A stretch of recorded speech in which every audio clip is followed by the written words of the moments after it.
என்ன பண்ணலாம்னா கேள்விகள், அந்த சந்தேகங்களை கேட்கலாம். முதல்ல நாமளே கூட கொஞ்சம் டிஸ்கஸ் பண்ணலாம். நான் கடைசியா ஒவ்வொருக்கு அப்புறம் வரேன். இல்லையா? நாமளும் நம்முடைய வியூஸை சொல்லணும். குழுவில் இருக்கிறவங்க ஒரு ஏதாவது விளக்கம் கேட்டால் அல்லது சந்தேகங்கள் கேட்பினா அதுக்கு நாம எல்லாரும் விளக்கத்துக்கான முயற்சி பண்ணலாம். சேர்ந்தே முயற்சிப்போம்.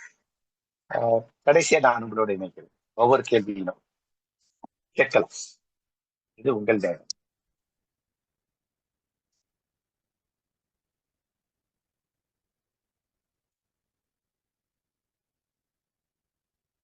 பொது கேள்வியாக ஐயா சொல்றாங்கன்னு நினைக்கிறேன். பொது கேள்வியாக ஒருத்தர் கேட்கலாம். பொதுவாகவே இருக்கலாம். இது வரைக்கும் நான் போன பாடமா இருக்கலாம். இல்ல பாடங்கள் இதுவரை எடுத்த பாடங்கள்ல இருந்து எட்டாவது இருக்கலாம். எப்படி வேணும். ஜூம் மீட் சம்பந்தப்பட்டது பொது கேள்வி கேட்கலாம். தவறில்லை. முடிஞ்ச வரைக்கும் இப்படி முயற்சி பண்ண என்கரேஜ் பண்ணலாம். சென்ற வார பாடத்தினுடைய கேள்வி அதுக்கு ஒரு ப்ரையாரிட்டி முக்கியத்துவம் கொடுக்கலாம். ஏன்னா குழுவுல தான் போட மாட்டேன்றாங்க. இதுலயும் போடட்டும், அதுலயும் போடட்டும், இதுலயும் கேட்கட்டும். சொல்லுங்க சகோதரி. ஐயா ஏசாயா 2:3 அவர் தமது வழிகளை நமக்கு போதிப்பார், சீயோனிலிருந்து வேதமும் எருசலேமிலிருந்து கர்த்தரின் வசனமும் வெளிப்படும் அப்படின்னு சொல்லி போட்டிருக்கு. ஆமா. எனக்கு இதுல ஒரு டவுட்டுங்கய்யா. சீயோன் அப்படின்னா என்ன, எருசலேம்னா என்ன வித்தியாசம், வேதம் அப்படின்னு கர்த்தருடைய வசனம், அதுல என்ன ஐயா வித்தியாசம் இருக்கு? சீயோன் எருசலேம் ஒரே பகுதியில இருக்கு இல்லையா? ஒரே சீயோன்னா என்ன மலையா? ஆமா, மலை அது இல்லையா? ஒரு உதாரணத்துக்கு ஒரு ஒரு ஒரு ஒரு ஒரு ஒரு பெரிய மலை தொடர் இருந்தாக்கா அந்த மலை தொடருக்கு ஒரே பெயர் இருக்கும் இல்லைங்களா?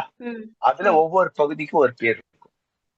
இப்ப சியோன் மலை எருசலேம் கிட்டத்தட்ட ஒரே இது இல்லைங்களா? அதை விளக்கி சொல்றாங்க. சியோன் என்று ஏன் சொல்றாங்கன்னா வரப்போகிறவருக்காக பேசுறதுனால சியோன் பழைய ஏற்பாட்டுல சொல்லப்படும் சியோன் அப்படின்றது முக்கியப்படுத்தினா மெசியா, வரப்போற மெசியாவை குறித்து சொல்லுகிறது. பிறகு புதிய ஏற்பாடுல நிறைய பேர் சியோன் திருச்சபையின் பேர் இருப்பாங்க. அந்த இயேசு வருகை அதுதான் அதுல மையமா இருக்கும். ஆனா அவங்க எப்படி அதை யோசிச்சு வச்சு அங்க வைக்கிறாங்கன்னு தெரியல நமக்கு. சோ இது முதல்ல தெரிஞ்சுக்கணும். இன்னொன்னு வேதம் அப்படின்னு பைபிள்ல எங்க வந்தாலும் அது 5 ஆகமத்துக்கு தான் குறிப்பிட்டு. தோராவை தான் தோராவில் தான் படிக்கணும். இங்கிலீஷ் பைபிள் அப்படித்தான் இருக்கும். பழைய இங்கிலீஷ்ல தோரா அப்படின்னு போட்டிருக்கோம். அதுக்கடுத்தது புக் ஆஃப் லான்னு போட்டிருக்கோம். நமக்கு இது நியாயப்பிரமாணம் புத்தகம்ன்றீங்களா? அதான் பைபிள்ல எங்க வேதம்னு வந்தாலுமே பழைய ஏற்பாடும் புதிய ஏற்பாடும் எங்க வந்தாலும் அது இந்த 5 ஆகமத்துக்கு. ஏன்னா இந்த 5 ஆகமும் யூதர்களுக்கு இருதயம் போன்றது. ஏன்னா இது கடவுளுடைய கட்டளை இருக்கு, கடவுள் கொடுத்தது இதுதான். அதனால அது கடவுள் கொடுத்ததுனால அது கடவுளுடைய கட்டளை, கடவுளுடைய வார்த்தை. இத நம்ம எங்க பொருத்தி பார்க்க முடிகிறது அப்படின்னு சொல்லி பார்க்கும்போது நாம தான் அப்படின்னு சொல்லுது. நாம தான் சியோன், நாம தான் அது சொல்லப்பட்ட ரெண்டுமே நாம தான். அது எங்க இருந்து கொண்டு வருதுன்னா இயேசுவிலிருந்து பவுல் அடிகளாக எடுக்கிறாங்க. இது கடவுள் வசிக்கும் கோயில் இல்லையா? இந்த கோயிலே நீங்க பாதுகாப்பா வைத்துக் கொள்ளுங்க இல்லையா? அந்த கோயில் எதுதான்? நீங்க தான் கோயில் அப்படின்றாரு. அப்போ நம்ம முழுமையான கோயில், நமக்குள்ள அந்த அந்த அந்த கோயில் உள்ளே இருக்கிற அந்த கோயில், அதை மையப்படுத்தி வெளியில, உதாரணத்துக்கு ஒரு கோயில் அப்படின்னா ஒரு பில்டிங். அந்த பில்டிங் எதுக்கு முக்கியத்துவம் பெறனா அதுக்குள்ள இருக்க குட்டி குட்டி கோயில் நம்மை மையப்படுத்தி நம்முடைய வாழ்வை மையப்படுத்த அந்த கோயிலுக்கு பெரிய பில்டிங் ஆன சர்ச்சுக்கு அதை மையப்படுத்துறதுனால ரெண்டையும் ஒன்றிணைத்து தான் அந்த இடத்துல சொல்லப்படுகிறது வசனம் அப்படிங்கிறதுனாக்கா கடவுளுடைய வசனத்தால் நாம் நிறைந்திருக்கிறோம். இயேசுவால் நிறைந்திருக்கிறோம். இயேசுதான் வார்த்தை, இயேசுதான் வசனம். அப்போ நாம் ஒவ்வொரு இயேசுவால் நிறைந்திருக்கோம். அப்ப நம்மை மையப்படுத்துகிறோம். நாம தான் கோயில், கோயிலுக்குள் வசனம் இருக்கும் அப்படின்னா பழைய ஏற்பாடுல ஏசாயாவிலேயே வாசிக்கிறோம் இல்லையா? அவருடைய வஸ்திரத்தின் தொங்கல் கோயில் முழுவதும் நிரம்பி இருக்குதுனாக்கா அவர் நிரம்பி இருக்காரு, வார்த்தை நிரம்பி இருக்கு. அப்ப நாம நிரம்பிருக்கோம். நீங்க ஜெபம் பண்ணும்போது ஜெபம் பண்ணீங்க இல்லைங்களா, முற்றிலும் தேறினவர்களாகினா வார்த்தைகளில் நாம் தேர வேண்டும். இதை மையப்படுத்துறதுக்கானதுதான் அந்த அந்த வாசகம். தவிர அது ஏழு பிரிவுகள் வெறும் அந்த 5 ஆங்கமும் நியாயப்பிரமாணம். அததான் இயேசு பியூரிஃபை பண்றாரு. அது என்ன ஆயிடுச்சா, திரும்ப அது ஒரு மாதிரி கலப்பாயிடுச்சு. திரும்ப ரிஃபைன் பண்றாரு. நான் சொல்லுகிறதாவது நான் சொல்லுகிறேன் ரிஃபைன் பண்றாரு. வேற யாருன்னா கருத்து இருக்குதுங்களா ஐயா? வேற யாரும் கூட சொல்லலாம் கருத்துக்கள். ஐயா, அப்ப எருசலேம்ன்றது ஆலயத்தை தான் குறிக்குது இல்லையா? ஆமா ஆமா ஆமா. சரிங்க சரிங்க, நன்றிங்க. ஏன்னா இயேசு பிறக்கிறார்.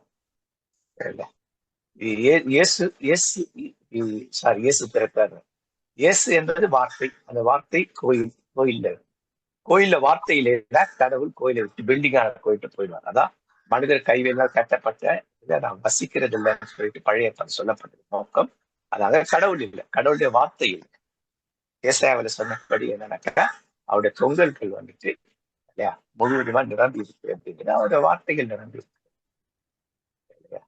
அதனால தொங்கலே இல்லாதனால அது இல்லை போகுது அப்படிங்கிறதுனால கோயில் என்பது இயேசு, கோயில் என்றால் வார்த்தை இல்லையா, அவருடைய சரீரம். அது நம்ம ஏற்கனவே இதுல பார்த்தோம், எக்லீசியா பத்தி கமலில் பைபிள் கால் நம்ம படிச்சுக்கணும். அது கொஞ்சம் ஞாபகப்படுத்திக்கணும். அப்ப அது என்ன, கோயில் என்பது என்ன?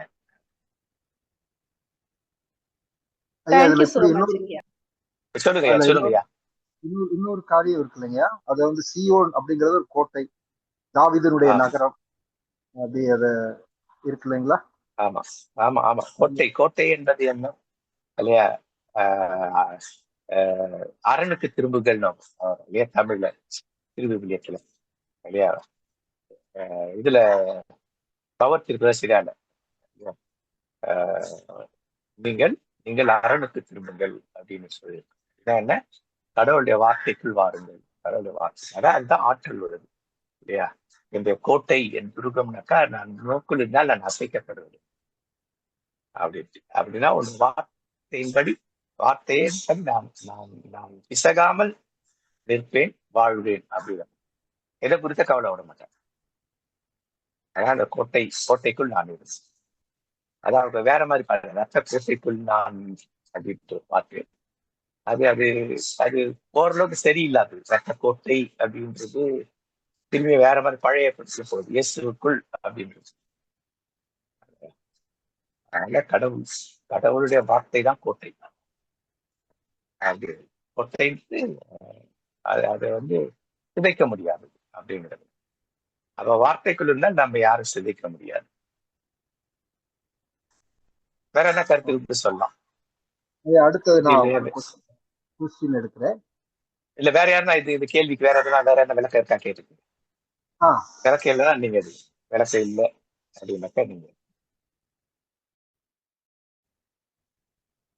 யாருன்னா கொடுக்குறீங்களா? இதுக்கு வேற என்ன விளக்கம் இருக்கா அவங்க கிட்ட, மற்றவங்க கிட்ட? இன்னும் கொஞ்சம் ஆழமான விளக்கமும் இல்ல இது இல்லையா, இது சரி, இது இல்லை, இது தப்பு நீங்க அப்படின்னு கூட சொல்லலாம். அதையும் கூட சொல்லலாம். நான் இப்படி நினைச்சேங்க அந்த இதுல சியோனில இருந்து வேதமும் எருசலேம்ல இருந்து அங்க போலாம் வாங்க அப்படின்னு கூப்பிடுறாங்க. இதா இருக்கு ஒரு காலிங். அப்ப எங்க திரும்பணும் அப்படின்னா வேத வாக்கியங்களுக்கு திரும்புங்கள், கடவுளுடைய வார்த்தைகளுக்கு. இதுதான் எதிர்பார்ப்பேன். அந்த வசனத்தை சூழல் என்ன, சூழல் கோயிலை பத்தி பேசுறாரு, கோயிலை பத்தி பேசுறது, வார்த்தையை பத்தி பேசுறது. ஏன் இறைவாக்கினர் பேசுறாங்கன்னா, இறைவாக்கினர் நெகட்டிவ்ல போல பாசிட்டிவ் திரும்புறதுதான் பேசுறாங்க.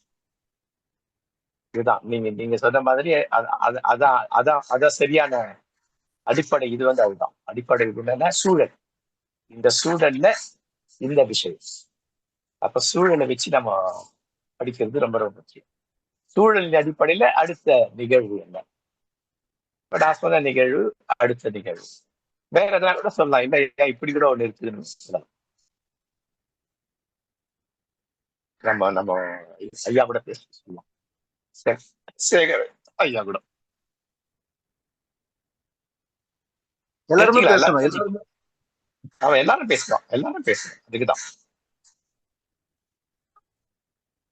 இல்லையா, இதற்கு இப்படியே ஒரு அர்த்தம் ஐயா இருக்குதே அப்படின்னு சொல்லுங்க. சொல்லுங்க ஐயா. ஐயா கர்த்தர் நல்லவர் ஐயா. என்றாலும் ஐயா சொல்லுங்க ஐயா. ஐயா சியோன்ங்கிறது இப்ப பரலோகத்திலயும் சியோன் இருக்குதா ஐயா? ஆஹ் பூலோகத்திலயும் ஒண்ணு இருக்குதா ஐயா? ஏன்னா ஆஹ் சங்கீதம் 110 சொல்றாருங்க ஐயா. அந்த சங்கீதம் 110 2வது வசனத்துல ஐயா, கர்த்தர் சியோனிலிருந்து உமது வல்லமையின் செங்கோலை அனுப்புவார், நீர் உம்முடைய சத்துருக்களின் நடுவே ஆளுகை செய்யும் அப்படின்னு இருக்குங்கய்யா. அப்ப பரலோகத்துல ஒரு சியோன் அதே பரலோகத்தில் குறிப்பிடுறாங்களா ஐயா? அப்படிங்கிறது. ஆமா, இது இந்த இடத்துல பரலோகத்தை பத்தி சொல்லல, இந்த இடத்துல நேரடியாக எருசலேம் தான் பேசுறது. அப்ப எருசலேம்ல தான் மெஸ்ஸியா மெஸ்ஸியா எருசலேம் ரெண்டும் கனெக்ட். அப்ப இயேசு அந்த இடத்துல வரும். அப்ப பல சரிங்க. இடங்கள்ல இந்த இது வரும் பொழுது இதை மையப்படுத்தி அதுல இருந்து வாசிச்சீங்கன்னா நல்லாவே புரிஞ்சிடும். அந்த அந்த அந்த ஒவ்வொரு இடத்துலயுமே இதை மட்டும் வச்சு எங்கெல்லாம் சியோன்னு வருதோ, எங்கெல்லாம் வேதம், வேத வசனம், வேத வார்த்தை அப்படின்னு வருதோ, இந்த அர்த்தங்களை வச்சுக்கிட்டு நம்ம நம்ம பார்த்து அதை படிச்ச பொழுது அது இன்னும் நல்ல புரிதல் போகின்றது. அப்ப அங்க எது மையம்? மையம் எஸ் அப்படிங்கிறது. மையம் யூதர்களுக்கு மையம் என்ன அப்படின்னாக்கா மேசியா. மேசியா எங்க வரப்ப எருசலேம் தான். அந்த எருசலேம் பகுதி என்ன அப்படின்னா அது மலைப்பகுதி. அந்த மலை பேர் சியோன் மலை. இல்லைங்களா? இதன் அடிப்படையில அப்படி யோசிக்கும் பொழுது, ஆனா ஒவ்வொருத்தரும் ரொம்ப அழகா இருக்கும். எங்கெல்லாம் சியோன் வருதோ இதை மைண்ட்ல வச்சுட்டு அந்த பகுதி ஃபுல்லா படிச்சீங்கன்னா இன்னும் ரொம்ப அழகா இருக்கும். அந்த பகுதி ரொம்ப அழகா அது நம்ம சியோன் பரலோகத்துக்கு கொண்டு போயிடக்கூடாது. இல்ல, இயேசு இருக்கிற இடம் தான் பரலோகம். இயேசுவே பரலோகம், இயேசு இல்லைன்னா நரகம். அவ்வளவுதான். அது ஏற்கனவே பழைய பாடத்தை நான் எடுத்திருக்கேன். ஓகே, நன்றிங்க. ஓகே ஐயா, 121 சங்கீதத்துல கூட சியோன் மலை பாடல் அப்படின்னு ஏதோ வரும். சியோன் மலை திருப்பயண பாடல் அப்படின்னு சொல்லி வரும். ஆமா, அது நிறைய பேர் என்ன சொல்றாங்கன்னா அது ஆரோகணமா அவலோகமா அதை பார்க்கணும்.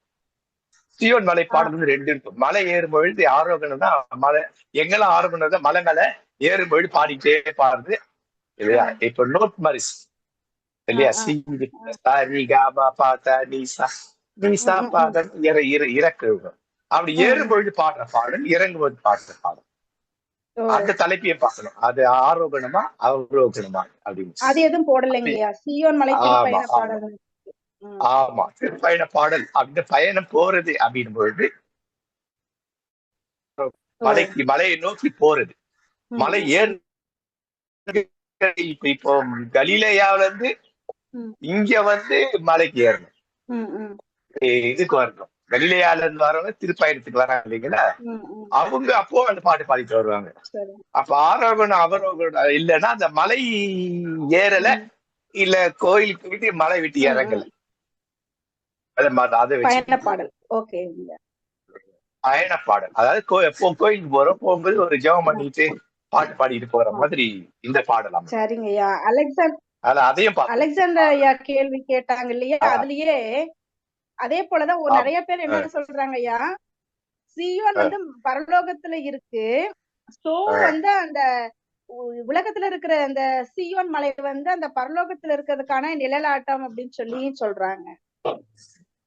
அது என்னன்னா, நிறைய நிழலாட்டம்னு போகும்பொழுதே நமக்கு ஒரு பிரச்சனை வருது. நிழல் என்பது எதுவுமே இருக்கிறதாக என்னால புரிஞ்சிக்க முடியல.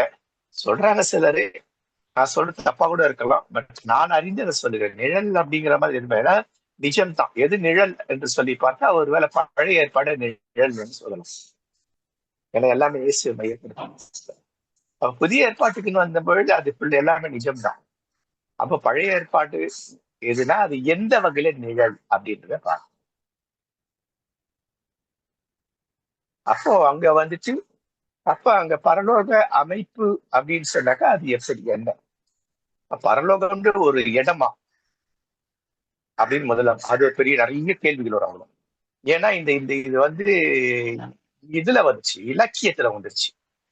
இலக்கியம் பெரும்பாலும் என்ன பண்ணுவோம்னாக்கா, இலக்கியம் பெரும்பாலும் வந்துச்சு நிறைய வந்துச்சு என்ன பண்ணுவாங்க, நிறைய ரிச் இதை கொடுக்கும்.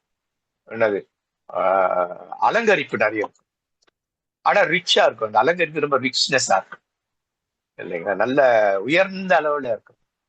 ஆனா அந்த உண்மை அப்படின்னு இருக்குதா அப்படின்னு பார்க்கும்போது அதை விளக்கி பார்க்கும்போது அதுல என்ன இருக்கும், அலங்கரிப்புகள் நிறைய இருக்கும். அதே போல கவிதைகள் அலங்கரிப்புகள் நிறைய இருக்கும். அப்ப அந்த அலங்கரிப்புக்கு முக்கியத்துவம் கொடுக்காம அந்த ரியலிஸ்டிக் அது என்ன சொல்லுதாங்க, எதை யார் மையப்படுத்தப்படுது, இயேசுதான் மையப்படுத்த. நான் வந்து யூத் மீட்டிங் ஒரு 35 வருஷம் முன்னாடி எடுக்கும்போது ஞாபகம் பெரிய சொன்னது இல்லையா, அது பரலோகமோ நரகமோ எனக்கு இயேசு தான் முக்கியம். ஒருவேளை நரகம் அப்படின்றத இயேசு இருந்தா நான் இயேசு கூட தான் இருப்பேன். அப்படிதான் என்ன, நரக பத்தி நான் கவலைப்படல, பரலோகத்துக்கு நான் இயேசு பத்தி கவலைப்பட்டேன். So that is the realistic, not the place, the person இல்லைங்களா. அந்த பர்சனோட இருக்கிறதுக்கு நான் தகுதி இருக்கிறேனா அப்படின்னு. இப்ப நமக்கு என்ன ஆயிடுச்சா, பர்சனை விட்டுடுறோம், பிளேஸை முக்கியப்படுறோம். பரலோகம்னா அதெல்லாம் பேசி ஒரு 10% இயேசுவை பத்தி கொண்டு விடுறோம், இல்ல 20% கொண்டு விடுறோம். அது வந்து யூதர்களுக்கான அது வழிமுறை. வேற என்ன கருத்துக்கள் இதை குறிச்சு? ரொம்ப நன்றிங்க ஐயா, தேங்க்யூ. வேறு கருத்துக்கள் ஏதாவது இருக்கா? ஐயா சொல்றது போலதான் ஐயா, அது நானும் அப்படிதான் ஃபீல் பண்றேன். ஏன்னா இப்போ சியோன் அப்படின்னு வந்துச்சுன்னா, சியோன்ல வந்து எதிரிகள் இல்லாம இல்லை, எதிரிகள் இருக்காங்க. அப்ப எதிரிகள் போராடுறாங்க, போராட்டங்கள் வருது. அப்போ அங்க போனா எதிரிகள் இருக்காங்களா, சியோன் பரலோகத்துல ஒரு சியோன்ல எதிரிகள் இருக்காங்களா, அங்க எதிரிகள் போராட வேண்டியதா இருக்கா அப்படிங்கிற மாதிரியான ஒரு ஏற்றுக்கொள்வதற்கு எனக்கும் அது உடன்பாடு இல்லை. அப்படி அது ஆவிக்குரிய. ஏன்னா பூலோகசு இதுல வந்துட்டு அங்க வந்து பாடுகள் நிறைய இருந்தது, மரணங்கள், நியாயமான மரணம், நியாயம் இல்லாத மரணங்கள்லாம் நடந்தது பூலோக இதுல இல்லையா. அப்ப அதையும் அப்படி யோசிக்கும்போது நமக்கு பிரச்சனை வந்துடும். அப்ப அந்த இடத்துல வந்துட்டு இந்த மாதிரி நெகட்டிவ் இல்லாத பாசிட்டிவா தான் இருக்கும்னுட்டு நம்ம கூட சொல்ல முடியாது. பரலோகத்துல, பூலோகத்துல எதிர்மறையானது இருக்கு, சியோன்ல அது எருசலேம்ல. ஆனா பரலோகத்துல இதெல்லாம் எடுக்கப்பட்டு விட்டு அங்க இருக்கும் அப்படின்னும் பொழுது அது கொஞ்சம் இடிக்கிற மாதிரி இருக்கும். அப்ப இயேசு பூலோகத்துல இருக்கும்பொழுது இயேசுவோடு இருந்தவர்கள் எப்படி இருந்தார்கள், சியோனில் தான் இருந்தார், பாடுகள் தான் இருக்கு. அந்த இடம் என்ன அப்படின்னு சொல்லி பார்த்தா, அந்த இடத்துல வந்துட்டு இயேசுவோடு இருக்கிறவங்க. ஏனென்றால் இயேசு சொல்லிட்டார், என் கூட இருக்கும் பொழுது உனக்கு ஒரு நிம்மதி, அமைதி, ஒரு அமைதியான இடம் அப்படின்னு இருந்தார், ஒரு அமைதியான சூழல். அதுக்காக அங்க வந்து ஆர்ப்பரிப்பெல்லாம் இருக்கிறதுக்கு எனக்கு தெரிஞ்ச வாய்ப்பு இல்லை. ஏன்னா ஆர்ப்பரிப்பு எங்க வருது, அந்த பாவம் வந்துடும் எப்படியும். புரியுதுங்களா, பெருமை வந்துடும், இதெல்லாம் வந்துடும். அப்ப வந்து இயேசு இதுக்கு எடுப்பாங்க. அது ஒண்ணே இயேசுவோடு நான் அமைதியா இருப்போம், மனிதரோடு அதை கொண்டு போக முடியுது. வேற யாராவது?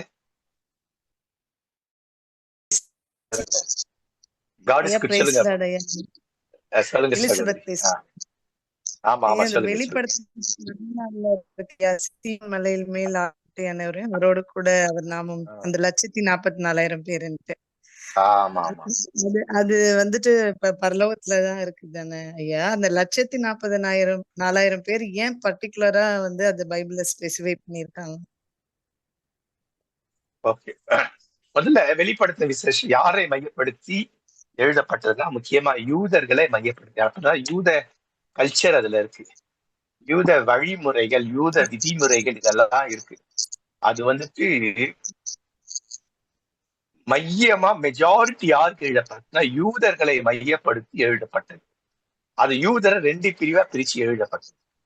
மூன்றாவதா மற்றவர், பிறர் என்பது மூன்றாவதா தான் வரும். அது குறைவாதான் இருக்கும். பெரும்பாலும் என்னன்னாக்கா மீட்பு பெறாத யூதர்களுக்கு சொல்லுது, ஐயா உனக்கு நீ வந்துட்டு ரோமர்களால யூதர்லாம் கொலை செய்யப்படுகிறாங்க, அப்ப ஏன் அப்படி இருக்கிற பைபிள் எல்லாம் போட்டிருக்க, நீ இயேசுவின் பக்கம் வா அப்படின்னு சொல்றதுக்காக அவங்க கலாச்சாரம், அவருடைய தத்துவதி, அவர்களுடைய இந்த இந்த பழைய ஏற்பாட்டு தோரா, நெவின், கெத்திரின், இதை மையப்படுத்தியே அது எழுதப்பட்டிருக்கும். இன்னொரு விஷயம் என்ன சொல்றதுனாக்கா, ரட்சிக்கப்பட்ட யூதர்களுக்கு அதே இதுல கொண்டு வருது. அதே இதுல பத்தியா இருக்குது. அவங்க நம்பல, நீ நம்பி வந்திருக்கிற, கண்டிப்பா நீ வந்து இயேசுவோட இருப்ப. மூன்றாவது கிறிஸ்தவர்கள் இல்லையா, யூதர் அல்லாத கிறிஸ்தவர்களுக்கு சொல்ல எழுதப்படுகிறது. யூதர் அல்லாத கிறிஸ்தவருக்கு என்ன சொல்லுகிறதுனா, இந்த பாடுகள்லாம் கொஞ்ச காலம்தான் இல்லையா.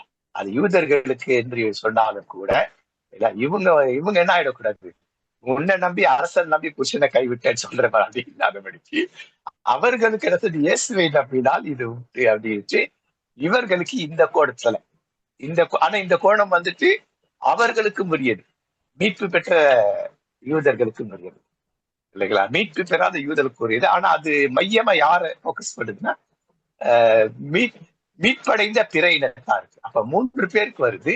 ஆனா அதுல 2 பேருக்கு தான் மெஜாரிட்டி இருக்கு. ஏன்னா அவங்களுடைய கலாச்சாரம், அவங்களுடைய நம்பிக்கை, அவருடைய இறை நம்பிக்கை, அந்த இறை பற்றுறுதி, அவர்களுடைய சரித்திரம் இல்லையா, அவர்களுடைய எதிர்பார்ப்பு, இந்த மேசியாவின் எதிர்பார்ப்பு, இதை மையப்படுத்தியே அது வந்துட்டு ஒரு ஒரு ஒரு இலக்கியமா வருது இல்லைங்களா. அப்ப அது இலக்கிய கோணத்துல வரும்பொழுது அதை நீக்கி பார்க்கணும், உள்ள இருக்கிறத பார்க்கணும் இல்லைங்களா. ஒரு முத்து இருக்குதுனாக்க அது அந்த இது முக்கியம் இல்லை, ஷெல் முக்கியம். ஷெல் ரொம்ப ரொம்ப முக்கியம். அந்த ஷெல்லில உள்ள அது கிடையாது. அப்ப அந்த ஷெல்லை எடுத்துட்டு உள்ள இருக்க முட்டை பார்க்கணும். அப்ப வெளிப்படுத்து விசேஷன்றது ஒரு ஒரு வித்தியாசமான பகுதி. அது தனியாக படிக்கணும். ஆரம்ப காலத்துல வந்துட்டு இந்த வெளிப்பட்ட விஷயம், இந்த புத்தகத்தை வந்து நம்முடைய புதிய ஏற்பாட்டை சேர்க்கல. அதன் பிறகு அது இணைக்கப்பட்டது. எதற்காக இணைக்கப்பட்டதுனாக்கா, அந்த காலகட்டத்துல இந்த பாடுகள் இருக்கிறதுனால அது அவங்களுக்கு என்கரேஜ் பண்றதுக்கு இது ரொம்ப ரொம்ப யூஸ்ஃபுல்லா இருக்கும்ங்கிறதுனால அதை வந்து பிற்காலத்துல இணைக்கப்பட்டது. வெளிப்படுத்தல் இல்லைங்களா. இந்த பாடுகளிலிருந்து அந்த விடுதலை உண்டு. மீட்பு பெறணும்னா இயேசு கிட்ட வா அப்படின்னு சொல்றது.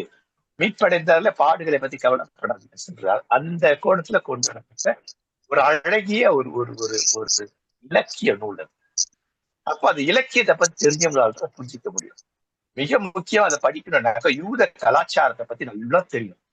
ஜூவிஷ் கல்ச்சர் என்ன, யூதனுடைய இறை நம்பிக்கை என்ன, இறை கோட்பாடு என்ன, அவருடைய இறை எதிர்பார்ப்பு என்ன, அவருடைய கலாச்சாரம் என்ன, சமூக பண்பாடு என்னன்னு இதெல்லாம் தெரிஞ்சவங்களாலதான் வெளிப்படுத்தின இந்த புத்தகத்தை வந்து புரிஞ்சிக்க முடியும்.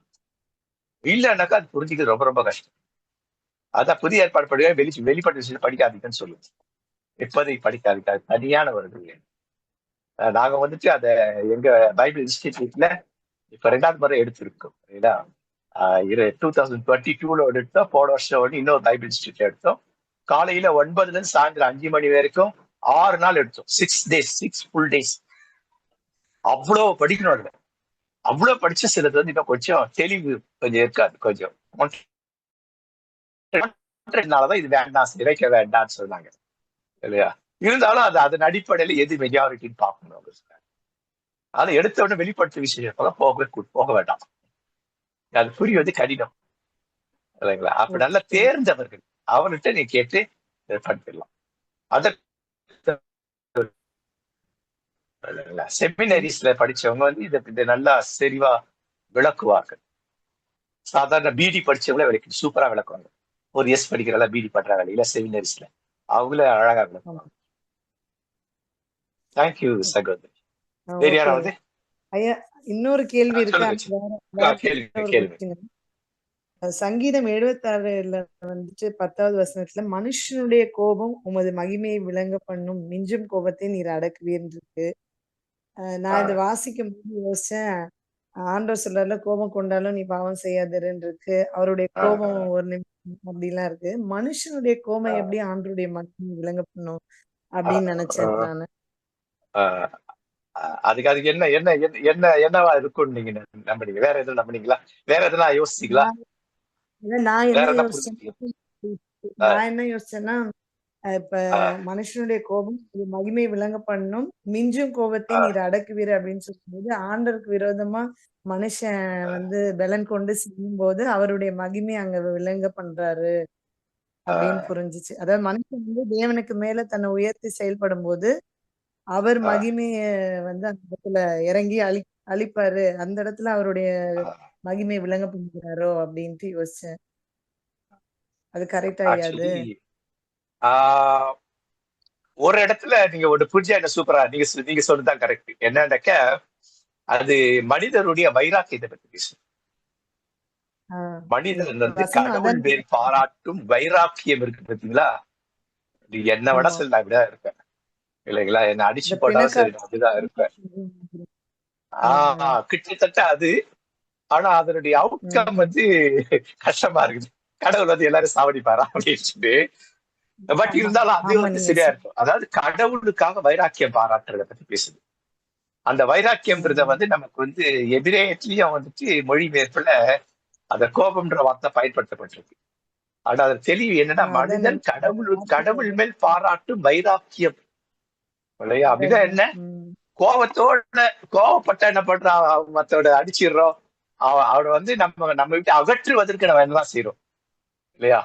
அது போல கடவுளை வைராக்கியத்துக்கு எதிராக நிற்கிறது அகற்றுவதை வந்து இந்த கோபம்ன்றதுக்குள்ள கொண்டு வரப்பட்டிருக்கு இல்லைங்களா? அப்ப வந்து கடவுள் மேல் பாராட்டும் வைராக்கியம் தான் என்ன பண்ணோம்னா கடவுளுடைய பெயரை மேன்மைப்படுத்தும், மகிமைப்படுத்தும் அப்படிங்கிறது தான் இதனுடைய நோக்கம்.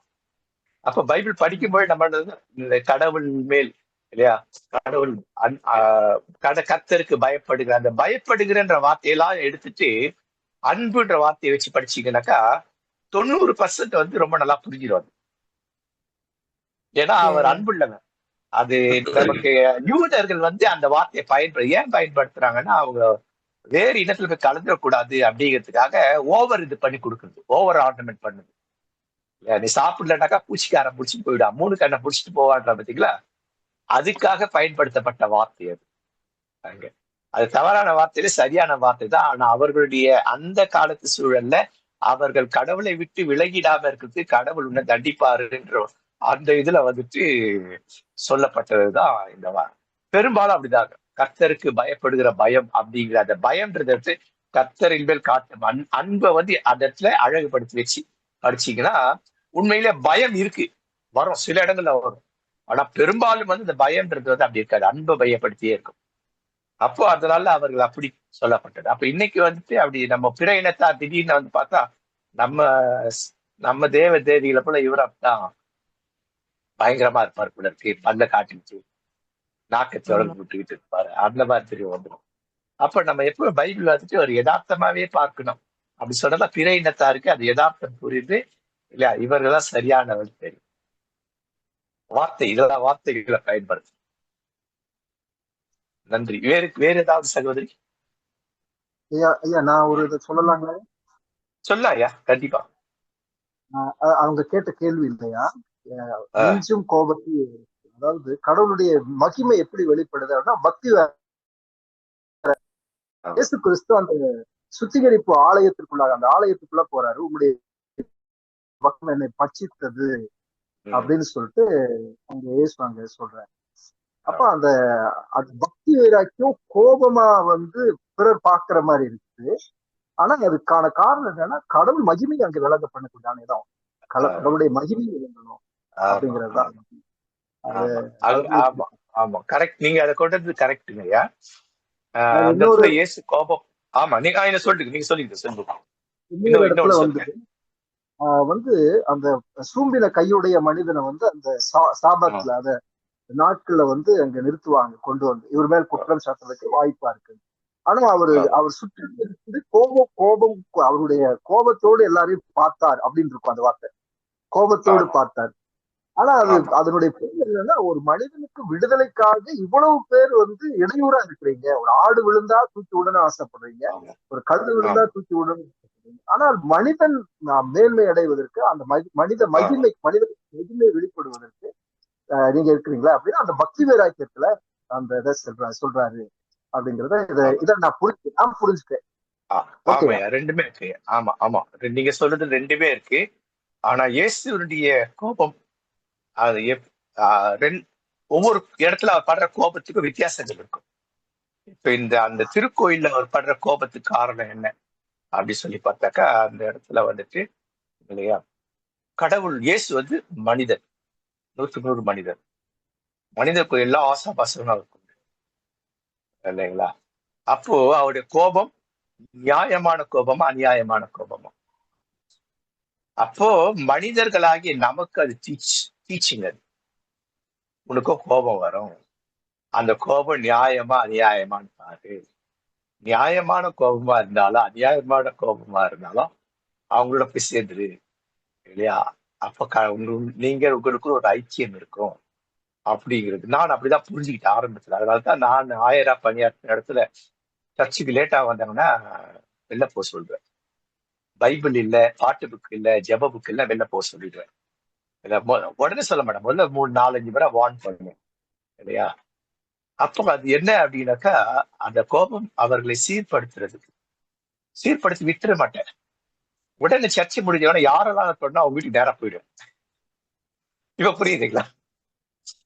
நீ நியாயமான கோபம், ஆனா நான் என்ன பண்றேன், அவங்ககிட்ட போயிட்டு நான் என்னுடைய கோபம் நியாயம் என்பதை அவர் புரிந்து கொண்டு கடவுளோடு ஒப்புரவாகிறதுக்கு செய்வது ஒன்று. அப்ப இயேசுவின் கோபம் அதுல நியாயமான ஒரு கோபத்தை எல்லா இடத்துலயும் பார்க்க முடியும், இந்த மாதிரி கோபத்தை. அப்ப நமக்கு என்ன டீச் பண்ணுது அவர் கோபம், அதுதான் முக்கியம். டீச்சிங் எனக்கு என்ன சொல்லுது, இதுதான் பைபிள்ல வந்து வார்த்தை வாழ்வாக்குறது தான் முக்கியம். இயேசு சொன்ன இது என் வாழ்வுல எப்படி செயல்படுகிறது, அதுதான் முக்கியம். அப்போ அவருடைய கோபங்கள் எல்லாம் எங்க இல்லையா? அவர் வந்து மனுஷனா தான் கோபப்பட்டார். நீயும் மனுஷனா, நீயும் கோபப்படுவேன். ஆனா நான் என்னுடைய கோபம் எப்பேற்பட்டது, எந்த விளைவித்தது, உன்னுடைய கோபம் எப்படிப்பட்டது, என்ன விளைவித்தது, அந்த நோக்கத்துல. அப்ப இதெல்லாம் என்ன, நீங்க சொல்ற மாதிரி இதுவும் கடவுளை மையப்படுத்துது. சகோதரி இவங்க சொன்ன மாதிரி கடவுளுடைய பெயரை உயர்த்தியது. மகிமைனா உயர்த்துதல், அவருடைய குணாதிசயத்தை உயர்த்துதல். மகிமைன்றது குணாதிசயம், கடவுளுடைய குணாதிசயம். இயேசுவின் குணாதிசயத்தை பார்த்தா மகிமை இல்லையா? அந்த மகிமை உயர்த்தி பிடிக்கப்பட்டது, அவர் குணாதிசயம் உயர்த்தி பிடிக்கப்பட்டது. அதுதாங்க. அப்ப நம்மளை வச்சுக்கிட்டோம் உங்க வசதி, அதான் வார்த்தை வாழ்வாக்குகள். வார்த்தை வாழ்வாக்குகள் இதுதான் பைபிள் அப்படி சொல்லி இருக்கு. என் எனக்கு எப்படி அது பயன்படுகிறது, நான் எப்படி அதை பிரதிபலிக்கிறேன், அந்த மாதிரி. அது இயேசு கோபப்பட்டார் கண்டிப்பா, ஏன்னா அவர் மனுஷன் கோபம். அந்த கோபம் நியாயமா அநியாயமோ அப்படின்றது நான் நினைக்கிறேன். அது நியாயமான கோபம் இருந்தாலும் மனுஷனை கொஞ்சம் அவங்கள கொஞ்சம் குத்திட்டோமேன்ற ஒரு, அததான் நான் நினைக்கிறேன். இயேசு வந்துட்டு தனியா போய் ஜெபம் பண்ணாத அவரும் பாவரிப்பு செய்திருப்பான் நான் நினைக்கிறேன். ஐயோ வந்து இவங்களை திட்டிட்டு இருந்தாலும் அது போட கடவுளை அப்படி திட்டிட்டு போகல, கொஞ்சம் குறைவா இருக்கணுமோ, நான் இது சீர்படுத்திக்கிறேன், அதான் நான் நினைக்கிறேன். என்றால் அவர் அங்கே புகுகிறார் என்று சொன்னால் என்னை நானே பரிசுத்தப்படுத்திக் கொள்கிறேன்னு சொல்றாரு இல்லையா? அப்ப இப்படிதான் வந்திருக்கணும் கண்டிப்பா. ஜெபம் பண்றாரு இல்லையா, நான் என்னை நானே பரிசுத்தா எந்தெந்த இடத்துல நியாயமான கோபமா இருந்தாலும் அது நியாயமான கோபத்தை நமக்குள்ள என்ன பண்ணிக்கணும், கொஞ்சம் இலகுவாக்கி இருக்கணும். அந்த மாதிரிதான் என்னால புரிஞ்சிக்க முடியுது, அந்த வசனத்தை அப்படிதான் என்னால புரிஞ்சிக்க முடியுது. அப்ப போய் ஜெபம் பண்ணாருன்னா இதெல்லாம் அந்த ஜெபத்துல நடந்திருக்கும் இல்லையா? பாவரிக்கை, பரிசுத்தமாகுதல், ஒப்புரவாகுதல், இதெல்லாம் நடந்திருக்கும், கண்டிப்பா நடந்திருக்கும். ஓகே, வேற யாராவது? ஐயா சொல்லுங்கம்மா. அதாவது நியாயமான கோபமாக இருந்தாலும் கடமையா இருக்கு இல்லைங்களா? சில நேரத்துல நம்ம மனுஷங்க தான் நியாயமான கோபத்துல ஆண்டோடைய நாமத்துக்கு மகிமை இழக்கிற மாதிரி யாராவது நடக்கும்போது நமக்கு சுருக்குன்னு கோபம் வருது. ஆமா, அப்ப வந்து நம்ம அதை கண்டிக்கிறோம். ஆமா ஆமா, அதாவது என்னக்கா கண்டிப்பா கரெக்ட். நீங்க சொல்றது கடவுளுடைய ஒப்புரவாதத்துக்கு முன்னாடி பாதிக்கப்பட்டவருடைய ஒப்புரவாகும். நான் நேரா போயிடுறதுட்டீங்களா? சில இடத்துல எல்லாம் சொல்லுவாங்க இல்லைங்களா? அப்ப நான் ரொம்ப யங் பாஸ்டர் நானு இல்லையா? நம்ம எல்லாம் பழத்தை தின்னு கொட்டை போட்டாலு இப்படியா சொல்ல, இன்னைக்கு வந்தவன் அவன் வந்து கதவை அடைச்சிட்டு கதவை அடைச்சிட்டு இருக்கிறான் அப்படின்னு இப்படியே சத்தம் காதுல கேட்கும். நான் அங்கி போட்டே போயிடுவேன். அங்கி போட்டா ஒரு பெரிய மரியாதை, அது எனக்கு ஒரு பாதுகாப்பு, இன்னொரு பாதுகாப்பு. போய் நின்று அம்மா ஒரு மாதிரி ஆகினாங்க. தோத்துறப்பா சாரிப்பா முதலத்தை மன்னிச்சுங்கம்மா. சோ மனிதரோட ஒப்புரவானால் தான் கடவுளோட ஒப்புரவாங்கிறது சீரா இருக்கும். அப்ப இந்த இது நடந்தாலுமே நம்ம கோவப்படுறதுடைய நோக்கம் என்ன ஆகுனாக்கா, அவர்களை அதிகம் குற்றப்படுத்தாமல் அவங்களுக்கு தெரியும் அவர் கோவப்பட்டா நியாயம் இருக்கு, நியாயத்தான் கோவப்படுவான்ற எண்ணத்தை அவங்க உருவாக்குது. என் அம்மா கோவப்படுறாங்கன்னா அவன் புரியும், கண்டிப்பா அம்மா அது நியாயம் இருக்கு. எப்படி நியாயம் இருக்கு? அம்மா கோவப்பட்டாங்க உடனே அம்மா வந்து மன்னிப்பு கேட்கறாங்க, அப்பா வந்து மன்னிப்பு கேட்கறாங்க.